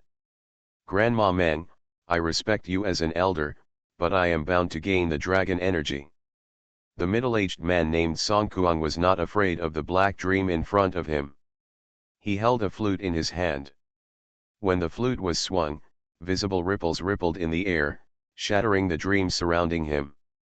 The minds of the guards around him were shaken into a ball of mush. However, Xiang Gongbeo had placed a large number of guards around him. Even the two great masters gradually began to frown and had to temporarily join forces to create a gap among these guards. Ha ha ha ha, you two are so elegant, and you are so humble. Suddenly, amid a burst of wild laughter, a black-clothed Taoist was seen falling through the air. He opened his hand and saw a gust of wind swirling in front of him, and several skull heads poked out from the billowing wind. The surrounding guards instantly turned into a pile of rotten flesh in the cold wind. Master Duckweed, are you still alive? After Mengpo saw the visitor, she raised her crutches and took a step back with a wary expression. Even Songkuang couldn't help but be startled. The name of Master Duckweed was rarely known to the younger generation in the world, but the masters of the older generation were not afraid of him. This guy is a lunatic. He used to be from the Quanzhen sect, but somehow he started practicing evil arts. He once massacred a county town just to practice an evil method. Later, he was arrested by the Quanzhen sect and suppressed for many years. Later, he escaped for some unknown reason. He has disappeared over the years and is rumored to have died somewhere unknown. Unexpectedly, this guy is still alive. Hee, don't worry, I am the fairest person in doing things. Although the dragon energy is small, it is enough for each of us, right, little brother? After Taoist Duckweed said this, he tilted his head and looked at the corner of the palace wall above his head. Seeing this, Mengpo and Songkuang were startled. They saw a man wearing a black robe at the corner, half of his body exposed. The Taoist priest is very good, but I don't know how you found me. Su Tong jumped down from the wall, and felt very strange. He had a black brocade robe, which could almost perfectly hide his aura. Neither Mengpo nor Songkuang had noticed him before. However, as soon as the Duckweed Taoist came, he took one look at him. Seeing his position, he couldn't help but be very surprised. While talking, I glanced at the heads of the three of them.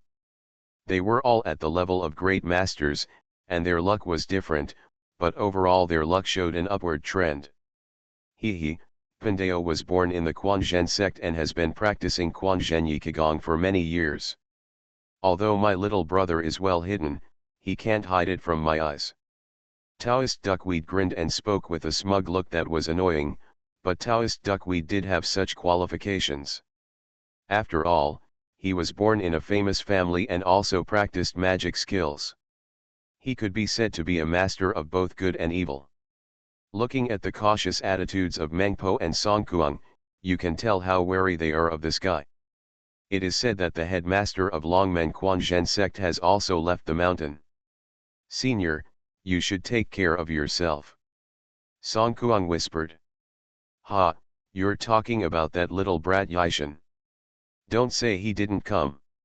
Even if he did come, so what? He's an alcoholic who's drunk all day long. What do I fear from him? Taoist Duckweed grinned and sneered. Su Tong stood aside and said nothing, but when he heard the word drunkard, he unconsciously thought of the guy from Lianshan County and didn't know if this guy was here. Stop talking nonsense, let's go straight in and seize the dragon's energy. The four of us will take one share.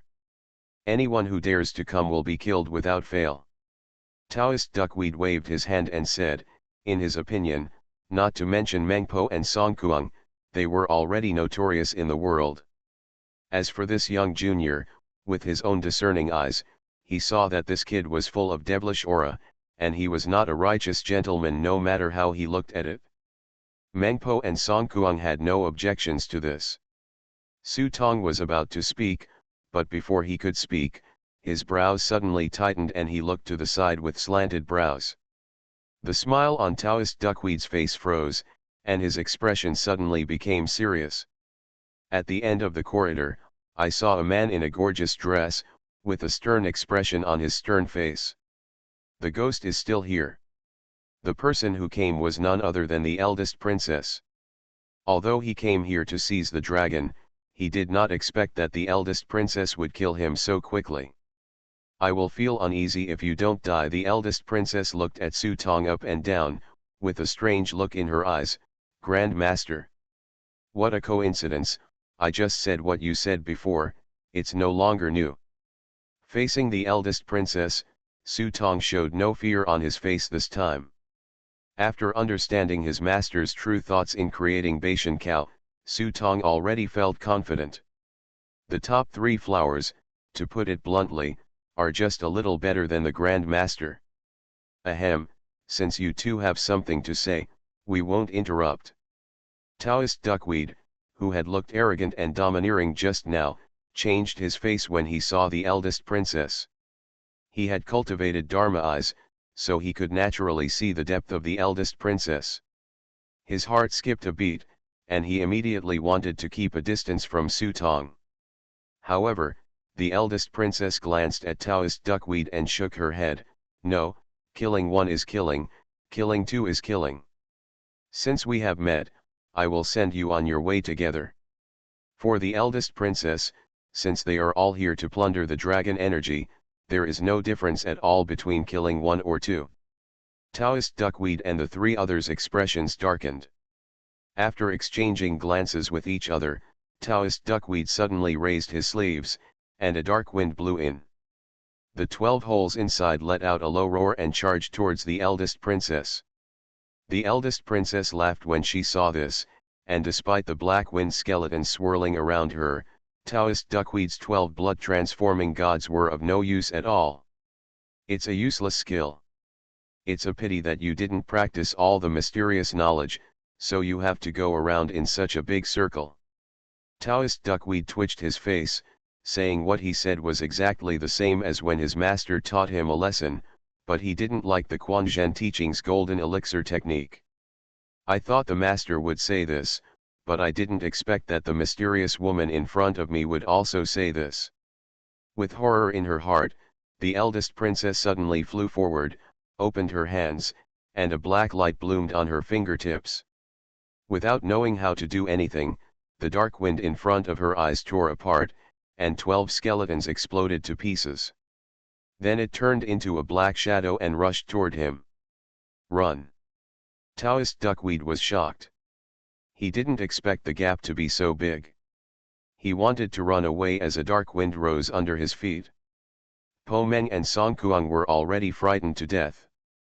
They were about to enter the age of Dharma and how could there be people of this level in the world?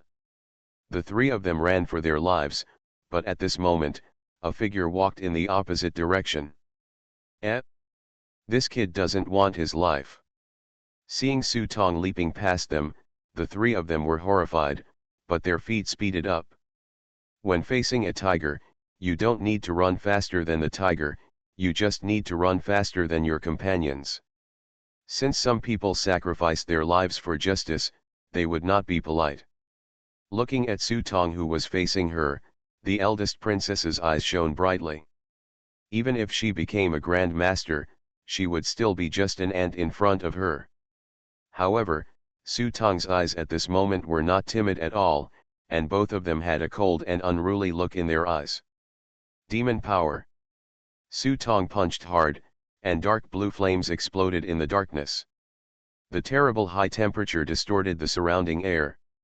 The eldest princess snorted coldly when she saw this, and several black dragons appeared behind her. She gently grabbed her face with her slender fingers. A terrifying dark storm instantly tore the flames in front of her eyes, and at the same time, the lingering power remained.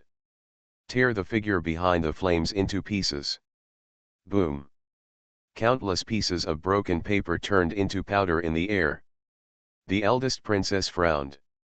After realizing that it was not Su Tong himself, her eyes suddenly sank. I saw Su Tong Gren already standing more than 10 meters away. He held his hands together, as if in a salute gesture, and bowed towards himself. Facing Su Tong's sudden weird behavior, the eldest princess suddenly felt a bad feeling in her heart, but she couldn't tell what was wrong. And when Su Tong bowed down again and again, reality and reality intertwined in front of his eyes, and countless palaces and buildings appeared behind Su Tong. At the same time, the eldest princess actually felt a gloomy wind coming, as if she was being pulled into the underworld. After a brief surprise, the eldest princess couldn't help but sneer, "I am a person without birth or death. This skill of yours is quite novel, but of what use is it to me?"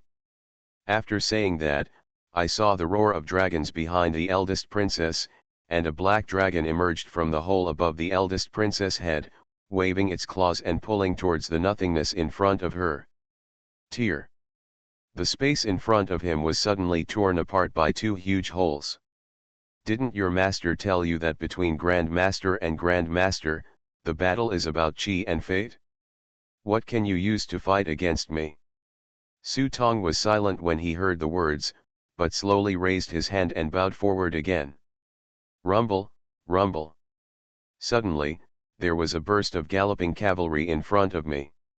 An iron cavalry rushed out of the abyss behind Su Tong. The difference from the previous one was that this time the iron cavalry was obviously not the same light cavalry as before.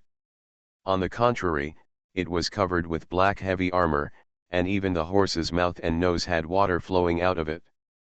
Blue flame. Seeing this, the eldest princess's face changed slightly. She frowned and said, "What can a group of lonely ghosts do?" However, when she saw Su Tong's hand raised high above her head, preparing to pray for the third time, the eldest princess finally suppressed the contempt on her face. She didn't know why when Su Tong raised his hand high above his head, she actually had a chilling illusion. It was as if she was subconsciously telling her not to let this guy continue to worship her. "Go to hell." The black dragon roared, transformed into countless black dragon scales and rushed into the Yin soldiers, tearing a hole in the Yin soldiers in front of them. The eldest princess's steps were as fast as lightning, her black dragon scales mixed with the shadows of her fingers, pouring out violently. Sonic booms sounded one after another, and the cavalry in front of them was completely vulnerable to the eldest princess's fingers, and they were scattered to pieces in an instant. But at this moment, a sense of crisis that had not appeared for a long time suddenly tightened the numb nerves of the eldest princess. Looking out of the corner of his eye, he saw the cavalry in front of him suddenly dispersed, and a black shadow rushed straight towards him. It was none other than Su Tong himself. It turns out that the third bow was just a feint on his part, but it was his real trump card. Master also said not to use it unless absolutely necessary. So the surprise Su Tong really prepared for the eldest princess was at this moment. Court death. The eldest princess's eyes were dazed for a moment. She didn't know where this strong sense of crisis came from, but Su Tong, who was rushing towards her, in her eyes, Such behavior was tantamount to seeking death. I saw the eldest princess making a hand with her fingers, her eyes glowing with fluorescence, and a strange talisman appeared in front of her eyes. A black thunder and lightning exuding a destructive aura rose from the talisman and struck Su Tong directly. Seeing the thunder and lightning coming, Su Tong's eyes were as bright as a god, and dark blue flames ignited on his body, turning into a solid armor. The Dark Lord. The moment the Dark Lord was activated, the darkest black mist poured out of Su Tong's body, and his heart began to beat faster. Bang! Bang bang! With every beat, Su Tong could feel his strength increasing rapidly. This kind of power makes people feel addicted and unable to extricate themselves from it. Boy, as a reward, I can lend you another part of your power, oh, this time for free. At this time, a familiar voice came from Su Tong's mind. As the voice fell, Su Tong also received a prompt from the prop book. You have been approved by the Dark Lord Amarda. Your overall physique has been raised by 1 level again, and your magic flame level has been raised by 1 level. Following the prompt, Su Tong's thin figure suddenly grew taller, and silver texture appeared on his skin. Amarda. This was the first time that Su Tong learned the name of the Dark Lord.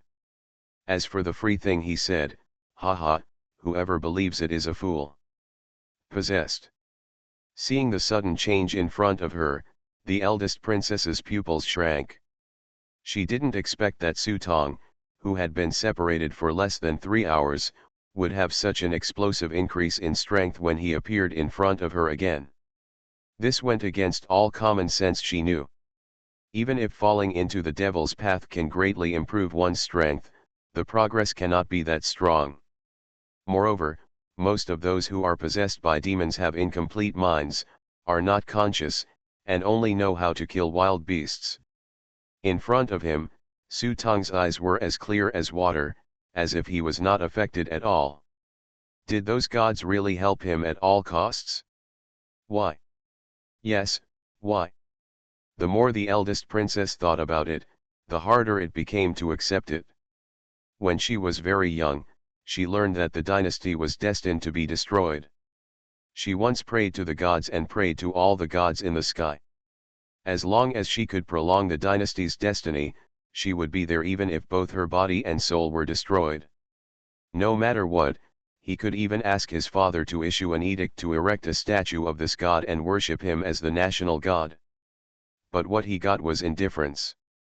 No god is willing to take a second look at her. Although the national god has a respected status, he has reaped the merits of thousands of families. But the problem is that who would care about a national god who is about to destroy the country? I'm afraid I have to avoid it.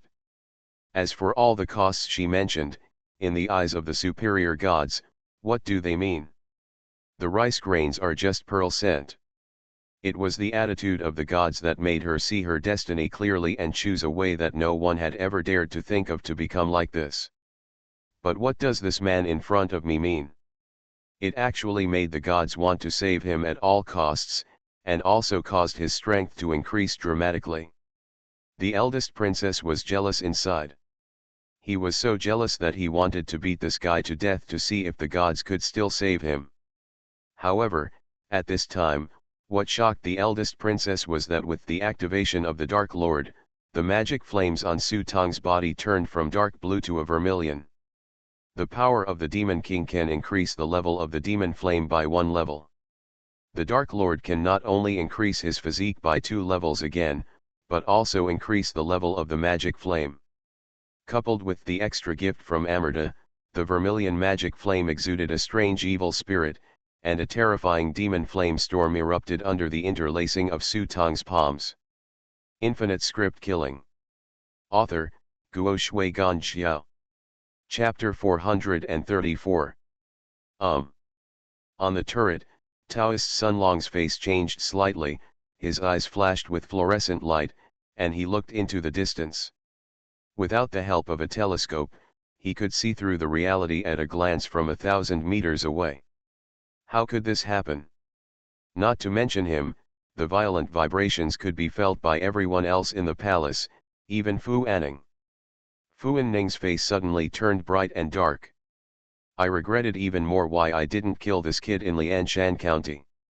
At that time, he had thought that if this kid didn't die, he would become a big trouble in the future, but he never dreamed that this future would actually be calculated in heaven.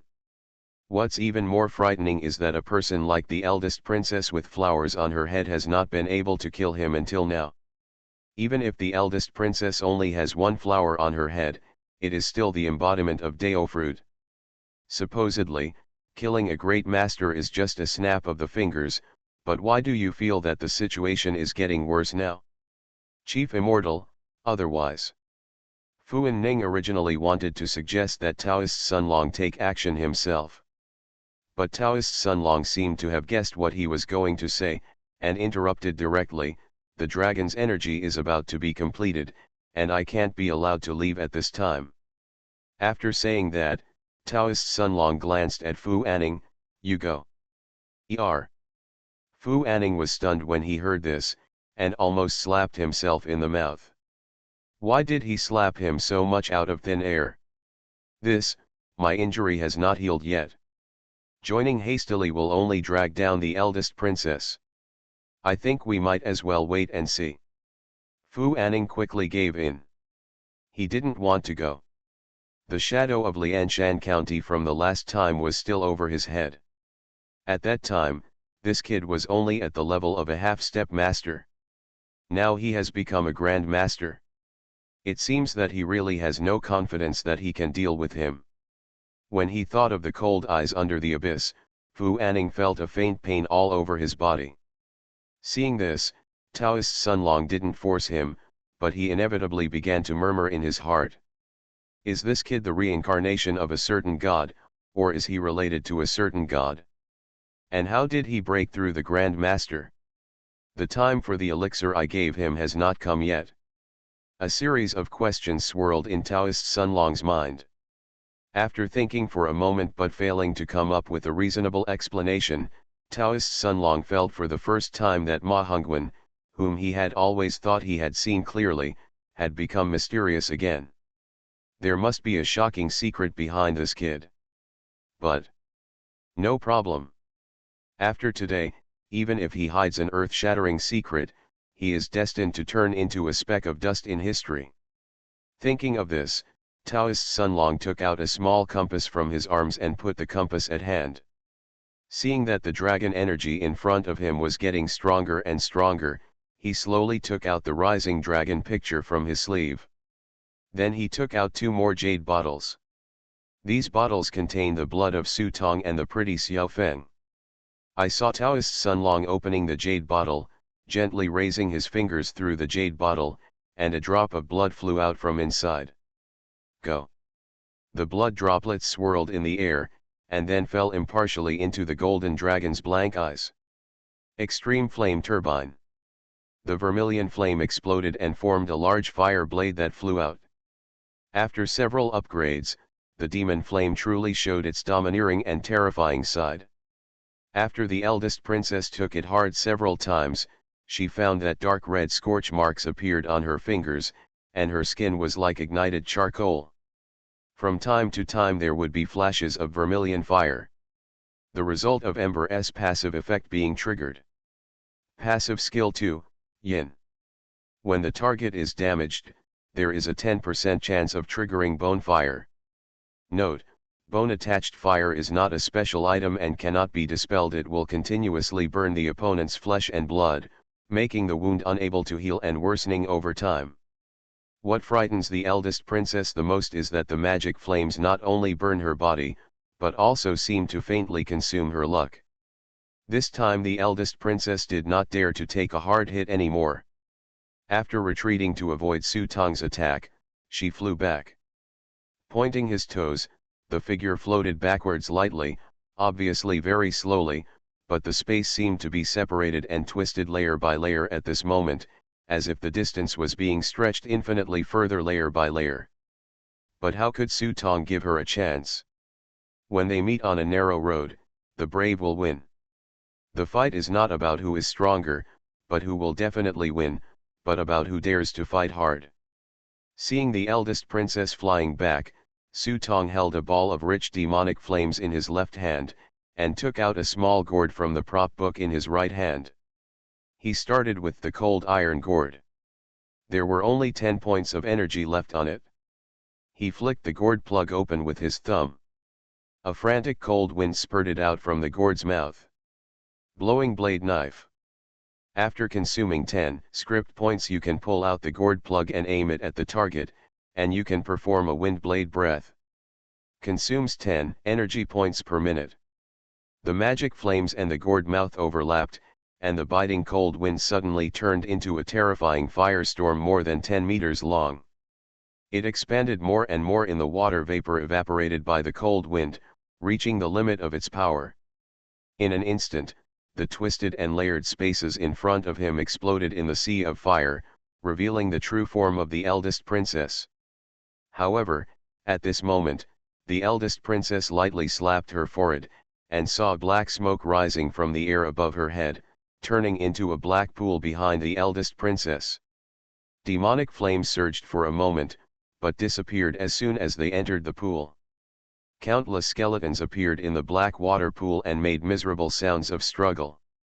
These skeletal souls were still wearing the official uniforms and armor of the Ming dynasty, crawling in the black water and wailing in grief. The eldest princess stood in the black water, with her feet on the heads of these skeletons. A black lotus bloomed quietly behind the eldest princess. Strange curse patterns appeared on the black lotus. From time to time, crystal mist beads would drip into the black pool. At this time, Su Tong noticed that the handful of skin on the eldest princess's fingers that had been burned by the bone-attached fire fell off on its own, leaving no scars on the slender fingers. This is the manifestation of Tao fruit. The Grand Master is just the beginning. When the 3 flowers and 5 chi above the head reach the point of rising to the vitality, it will truly bear the fruit of the great path. But what Su Tong paid attention to was not these, but the black pool at the feet of the eldest princess. He saw thousands of withered bones in the black water, which reminded him of the murals in the eldest princess's room, watching helplessly as the country fell and her family was destroyed. It turned out that the last of these dead souls were thrown into the black water pool by her and became hers. Nutrient. Seemingly noticing that Su Tong was gazing at the pond at her feet, the eldest princess stepped on the skull's head and sneered, "The minister of a subjugated country, the soul of a subjugated country, how can he meet the ancestors underground?" After saying that, I saw the black water boiling at the feet of the eldest princess, and one after another black dragons soared from the water. The same goes for you. If you enter my black pool, no one can save you even if the gods come this time. Su Tong rolled his eyes coldly, looked at the black water at the feet of the eldest princess, and asked thoughtfully, "I originally thought you were a zombie, but now it seems that you are not even a zombie." The eldest princess looked cold, and the black dragons roared, just as the two were about to take action. Suddenly there was a dragon roar, overpowering the black dragon's roar, and both of them raised their heads. I saw a golden dragon bursting out of the air, its body flashing with golden scales, and it jumped into the sea of clouds. Rising dragon picture.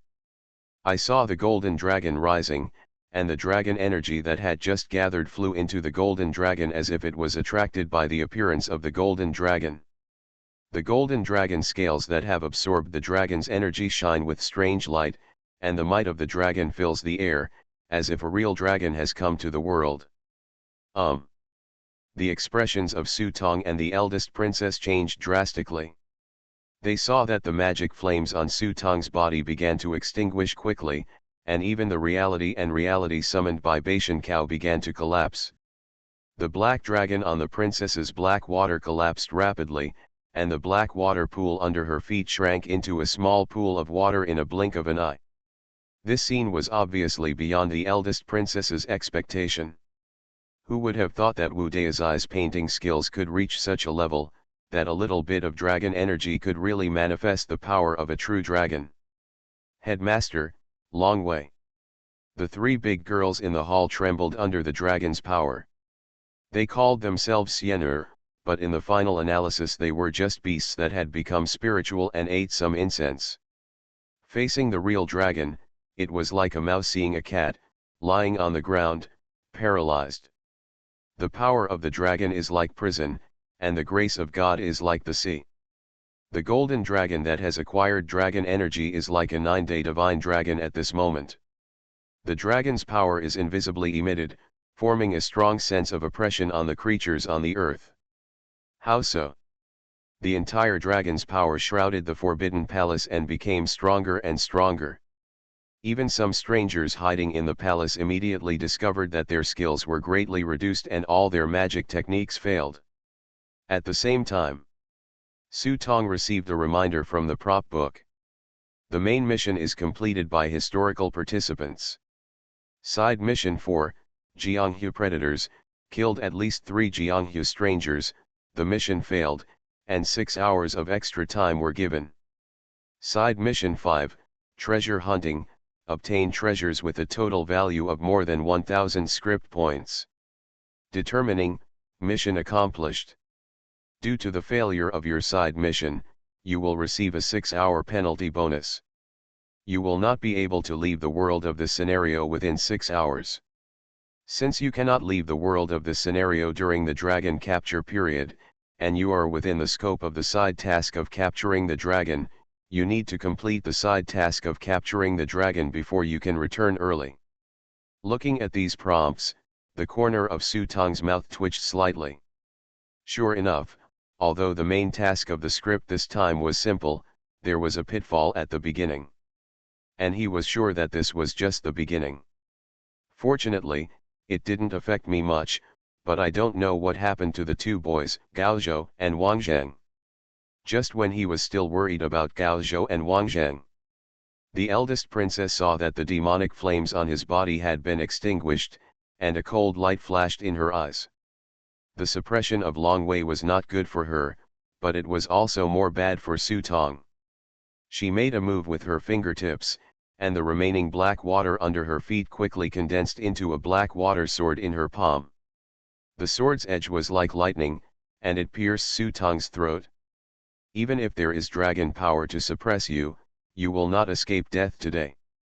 The situation changed drastically, and under the shroud of dragon power, Su Tong, who had an advantage, instantly became a disadvantage. Seeing the drastic change in the situation, Su Tong waved his hand and summoned the big fat man to stand in front of him. At the same time, the sky-fixing mirror and the ghost bell appeared in his palm. Grinning, revealing neat white teeth, unfortunately, my job is actually to catch ghosts. Infinite script killing.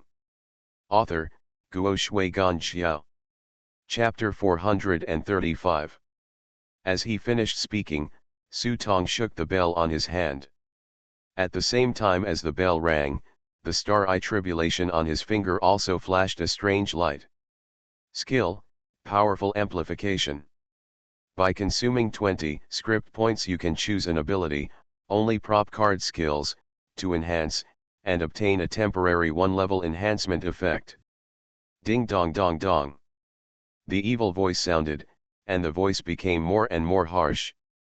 For a moment, the eldest princess only felt that her forehead was aching with the ringing of the bell. Listen to me, I'm so annoyed. With the sword edge swung, the fat paper armor form couldn't even withstand a single blow from the sword. The sword edge made of black water seemed to completely ignore the thick paper fat. It was as easy as cutting tofu to cut through Big Fat's belly. Big Fat's tentacles didn't even have time to touch the eldest princess and were instantly cut into pieces. Fortunately, Su Tong directly summoned Big Fatty back without waiting for the eldest princess to hit Big Fatty on the head, without giving the eldest princess a chance to kill Big Fatty. Even though Big Fatty could be resurrected infinitely, the cost of each resurrection was its all a slap in the face script score. Without the cover of Big Fat, Su Tong had no intention of fighting head-on with the eldest princess, and kept shaking the demon bell while running out. The eldest princess thought she could catch up easily, but to her surprise, This guy ran as fast as a rabbit. Because most of the corridors in the palace are designed to go straight, there are no complicated corners. The active skill Leopard Strike of his Leopard Soul Cloak can increase the movement speed by 80%, but it is only limited to linear acceleration, but it is hardly affected here. The straight line speed increased by 80%, coupled with the leap in physical quality and the bonus of Dark Constitution after obtaining Lilith's heart. Even if Bolt came at this moment, he could only watch his back and eat ashes. Upon seeing this, the eldest princess glanced at the dragon shadow above her head. After a short moment of hesitation, she decisively chose to chase Su Tong. Dragon energy is very important to others, but to her, it is just an accessory. As the eldest princess of the former dynasty, she has no shortage of dragon energy. But if you let this kid run away and go back in despair, you won't be able to show off your face. Don't forget, you said you would go back if you want to kill a grasshopper. Now the grasshopper was not killed, but he was made disgraced. How could he let go of his shame? Moreover, now that the dragon energy has been combined with Wu Deizai's golden dragon, it has actually transformed into a real dragon. I have no choice but to wait for Wu Deizai's painting energy to dissipate. The dragon energy has nowhere to attach to and will inevitably disperse again. It will be the same if you grab it when the time comes. After making up her mind, the eldest princess speeded up for a while. Su Tong just ran away along the way, but the sound of the bell on his hand never stopped. Finally, when the eldest princess approached him, a crisp ringtone made the eldest princess feel a huge pain in her forehead. In this short moment, it was as if a silver needle was pierced directly into her mind, and her body became stiff for an instant. Su Tong seemed to be waiting for this moment. At the moment when the eldest princess's body stiffened, Su Tong aimed the fixed air mirror in his hand at the eldest princess. Special Skill 1, Freeze, consumes 50 script points and will freeze the target for 3 seconds after activation. A fixed air mirror cannot freeze a person who is stronger than oneself. The reason why it was so easy to succeed was precisely because of the demon bell in Su Tong's hand. The demonic sound can not only cause damage to the ghost, but most importantly, it also has a 20% chance of making the ghost temporarily unable to move, and a 10% chance of making the ghost fly away. In addition, after the powerful amplification technique of Star Eye Tribulation was upgraded to one level, this probability increased to 30% and 15%. Of course, even if this is the case, if you want to deal with someone of the level of the eldest princess, the probability will be greatly reduced. But as long as there is a probability, there is a possibility of triggering it, which is why Su Tong has been stimulating the evil voice along the way. At this moment, a gap appeared in the princess's consciousness, which was temporarily frozen. Then she looked through the sky-fixing mirror and was instantly frozen in mid-air. Seeing that the eldest princess was frozen, Su Tong's eyes showed a cold light. He took out the three-eyed firecracker he had prepared early from the prop book, pointed it at the eldest princess and pulled the trigger. Boom! A huge repulsive force struck from the fire gun, but this time Su Tong's hands were as steady as steel and remained motionless. In an instant, little drops of blood spattered from the eldest princess's body. Ah! After receiving damage, the effect of the air-fixing mirror will be lifted immediately, but the body is still covered with dense wounds from the three-eyed fire cannon and fragments of iron sand. Even if these wounds are not fatal, it would be uncomfortable for anyone to be hit by a three-eyed fire blunderbuss without defense. What a pity! If I had known better, I would have filled it with golden juice. When Su Tong saw that he succeeded with one blow, he shook his head and felt regretful. Because he thought it was too troublesome to pour the gold juice and the taste was too strong, Su Tong was lazy and filled it with gunpowder mixed with iron sand. Otherwise, even if the eldest princess cannot be killed this time, it will still be enough to make her sick for a while. The eldest princess obviously didn't know what Su Tong was thinking at this moment, otherwise she would have wanted to die with this guy. After a short period of severe pain, When the eldest princess came to her senses, she looked again and found that Su Tong had started running out again. When she touched her face again, she found that her face was covered with numerous wounds. The difference in thinking between women and men is that men regard scars as glory, while women regard appearance as life. Su Tong's shot pockmarked the eldest princess's proud face. One can imagine how angry the eldest princess was in her heart.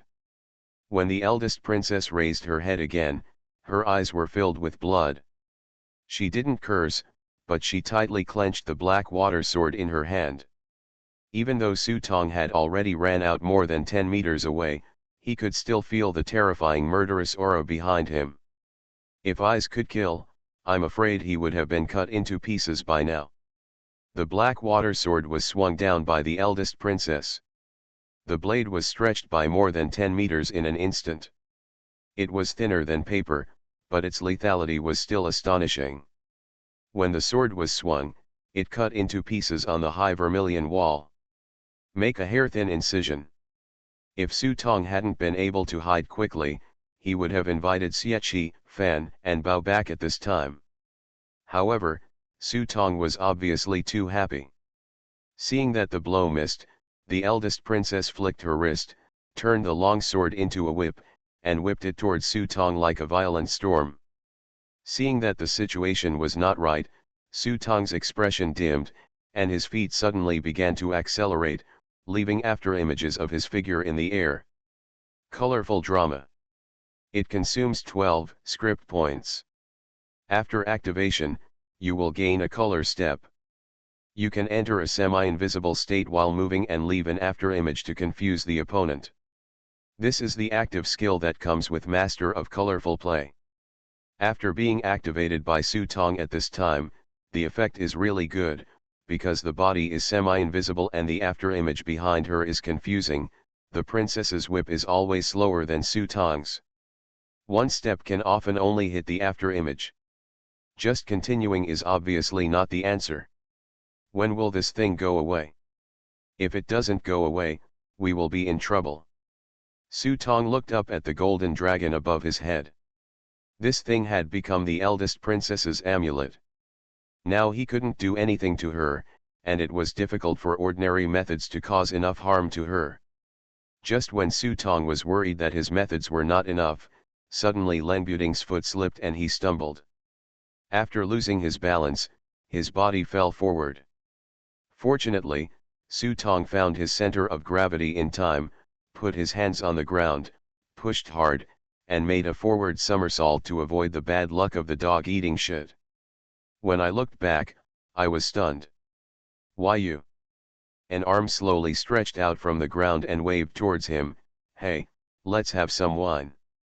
As he said this, he saw a drunk man smelling of alcohol getting up from the ground and walking towards Su Tong step by step. Some wine, some more, I didn't drink enough last time. The drunk man was none other than the one he met in Lianshan County.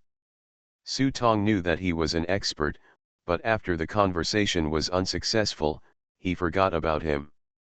But she didn't expect to meet him again in the inner palace, let alone at this unlucky time. Go to hell. Seeing the eldest princess catching up, the black water sword in her hand was thrown into the air and turned into thousands of black needles as small as cow hairs and stabbed down. Su Tong's pupils tightened, and he was already preparing for the worst. Under the disheveled hair of the drunk man in front of him, a pair of cold eyes glanced at him, and then Su Tong's ears were filled with the buzzing sound of a sword being unsheathed. Chang Immortal, what should I do? Fu Anning looked at the golden dragon above his head, his face filled with bitterness for a moment. Wu Deizai lived up to his name as a painting sage. Their original intention was to use the rising dragon picture to gather the dragon energy into a dragon shape, and then use the scroll to draw it back. But who knew that Wu Deizai's painting skills had reached such an extent?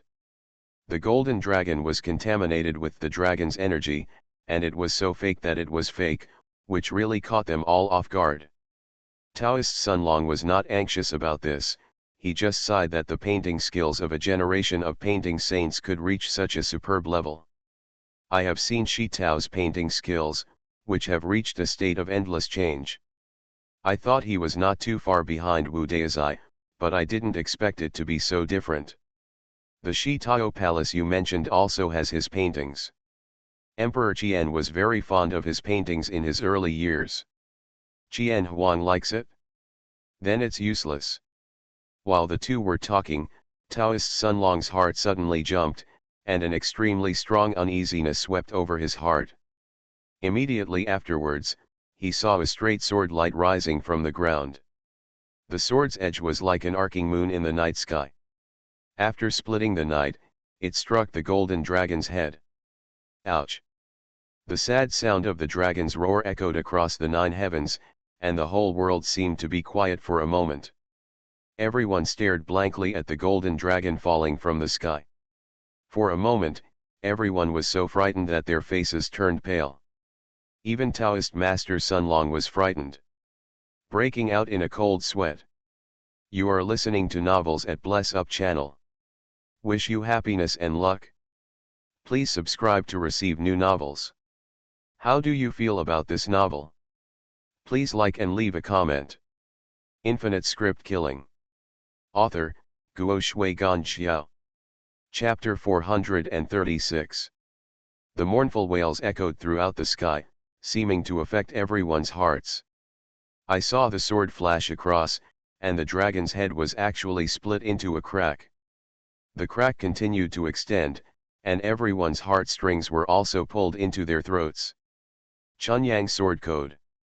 There is such a master in the Quanzhen religion.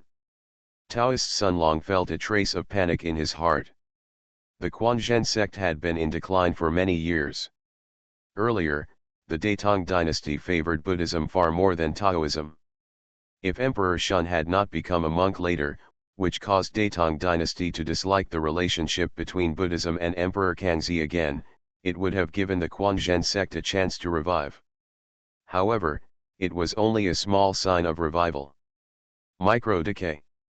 Compared to the immovable big brother like Long Hushan, he is still not even a little bit behind. That Master Duckweed refused to learn the authentic teachings of Suanmen but instead practiced evil arts. In the eyes of Taoist Sun Long and others, this was already a symbol of the decline of the Quanzhen sect and its imminent withdrawal from history. But he didn't expect that his understanding of the Quanzhen sect would be shattered into pieces in an instant with a shocking sword strike in front of him. It is said that the Chunyang sword code was created by Patriarch Chongyang and later passed on to Qiu Ziyu. However, no one has been able to refine it since then. It is rumored that the Chunyang sword code has been lost long ago. Unexpectedly, it would reappear in the world at this moment. In front of him, he slayed the dragon with one sword. Could it be said that the foundation of Quanzhen sect has never disappeared, but has just chosen to lie dormant? In an instant, Taoist Sun Long felt a little guilty. He thought that the world's heroes were nothing more than this, but suddenly he bumped into a person whose strength was more terrifying than his own. The effect of this was no less than a dimensionality reduction blow to his own cognition. Plop. Not to mention Taoist Sun Long, Master Duckweed who was hiding in the Imperial Garden was also so frightened that he trembled all over and knelt on the ground as soon as his legs went weak. I wonder if Master has left the mountain? But then I thought about it. After passing the position of Master to that young boy, the Master went into seclusion. How could he be here? But if it weren't for the Master, who in the world could understand the Chunyang sword code? Look. Someone pointed at the golden dragon in the sky, and saw more and more cracks on the golden dragon's body, and finally it couldn't hold up and fell from the sky. Boom! The dragon's body shattered and a burst of thunder erupted, turning into little bits of gold powder and dissipating without a trace under people's gaze. But at this moment, 6 light groups flew out of the dragon's body and flew around in disorder. Dragon Chi. Taoist Sun Long jumped up and went straight to grab the nearest dragon aura. When Fu Anning saw this, he did not join Taoist Sun Long. Instead, he chased after the farthest dragon aura in the distance. The two of them each chased a group, and the entire palace exploded in an instant.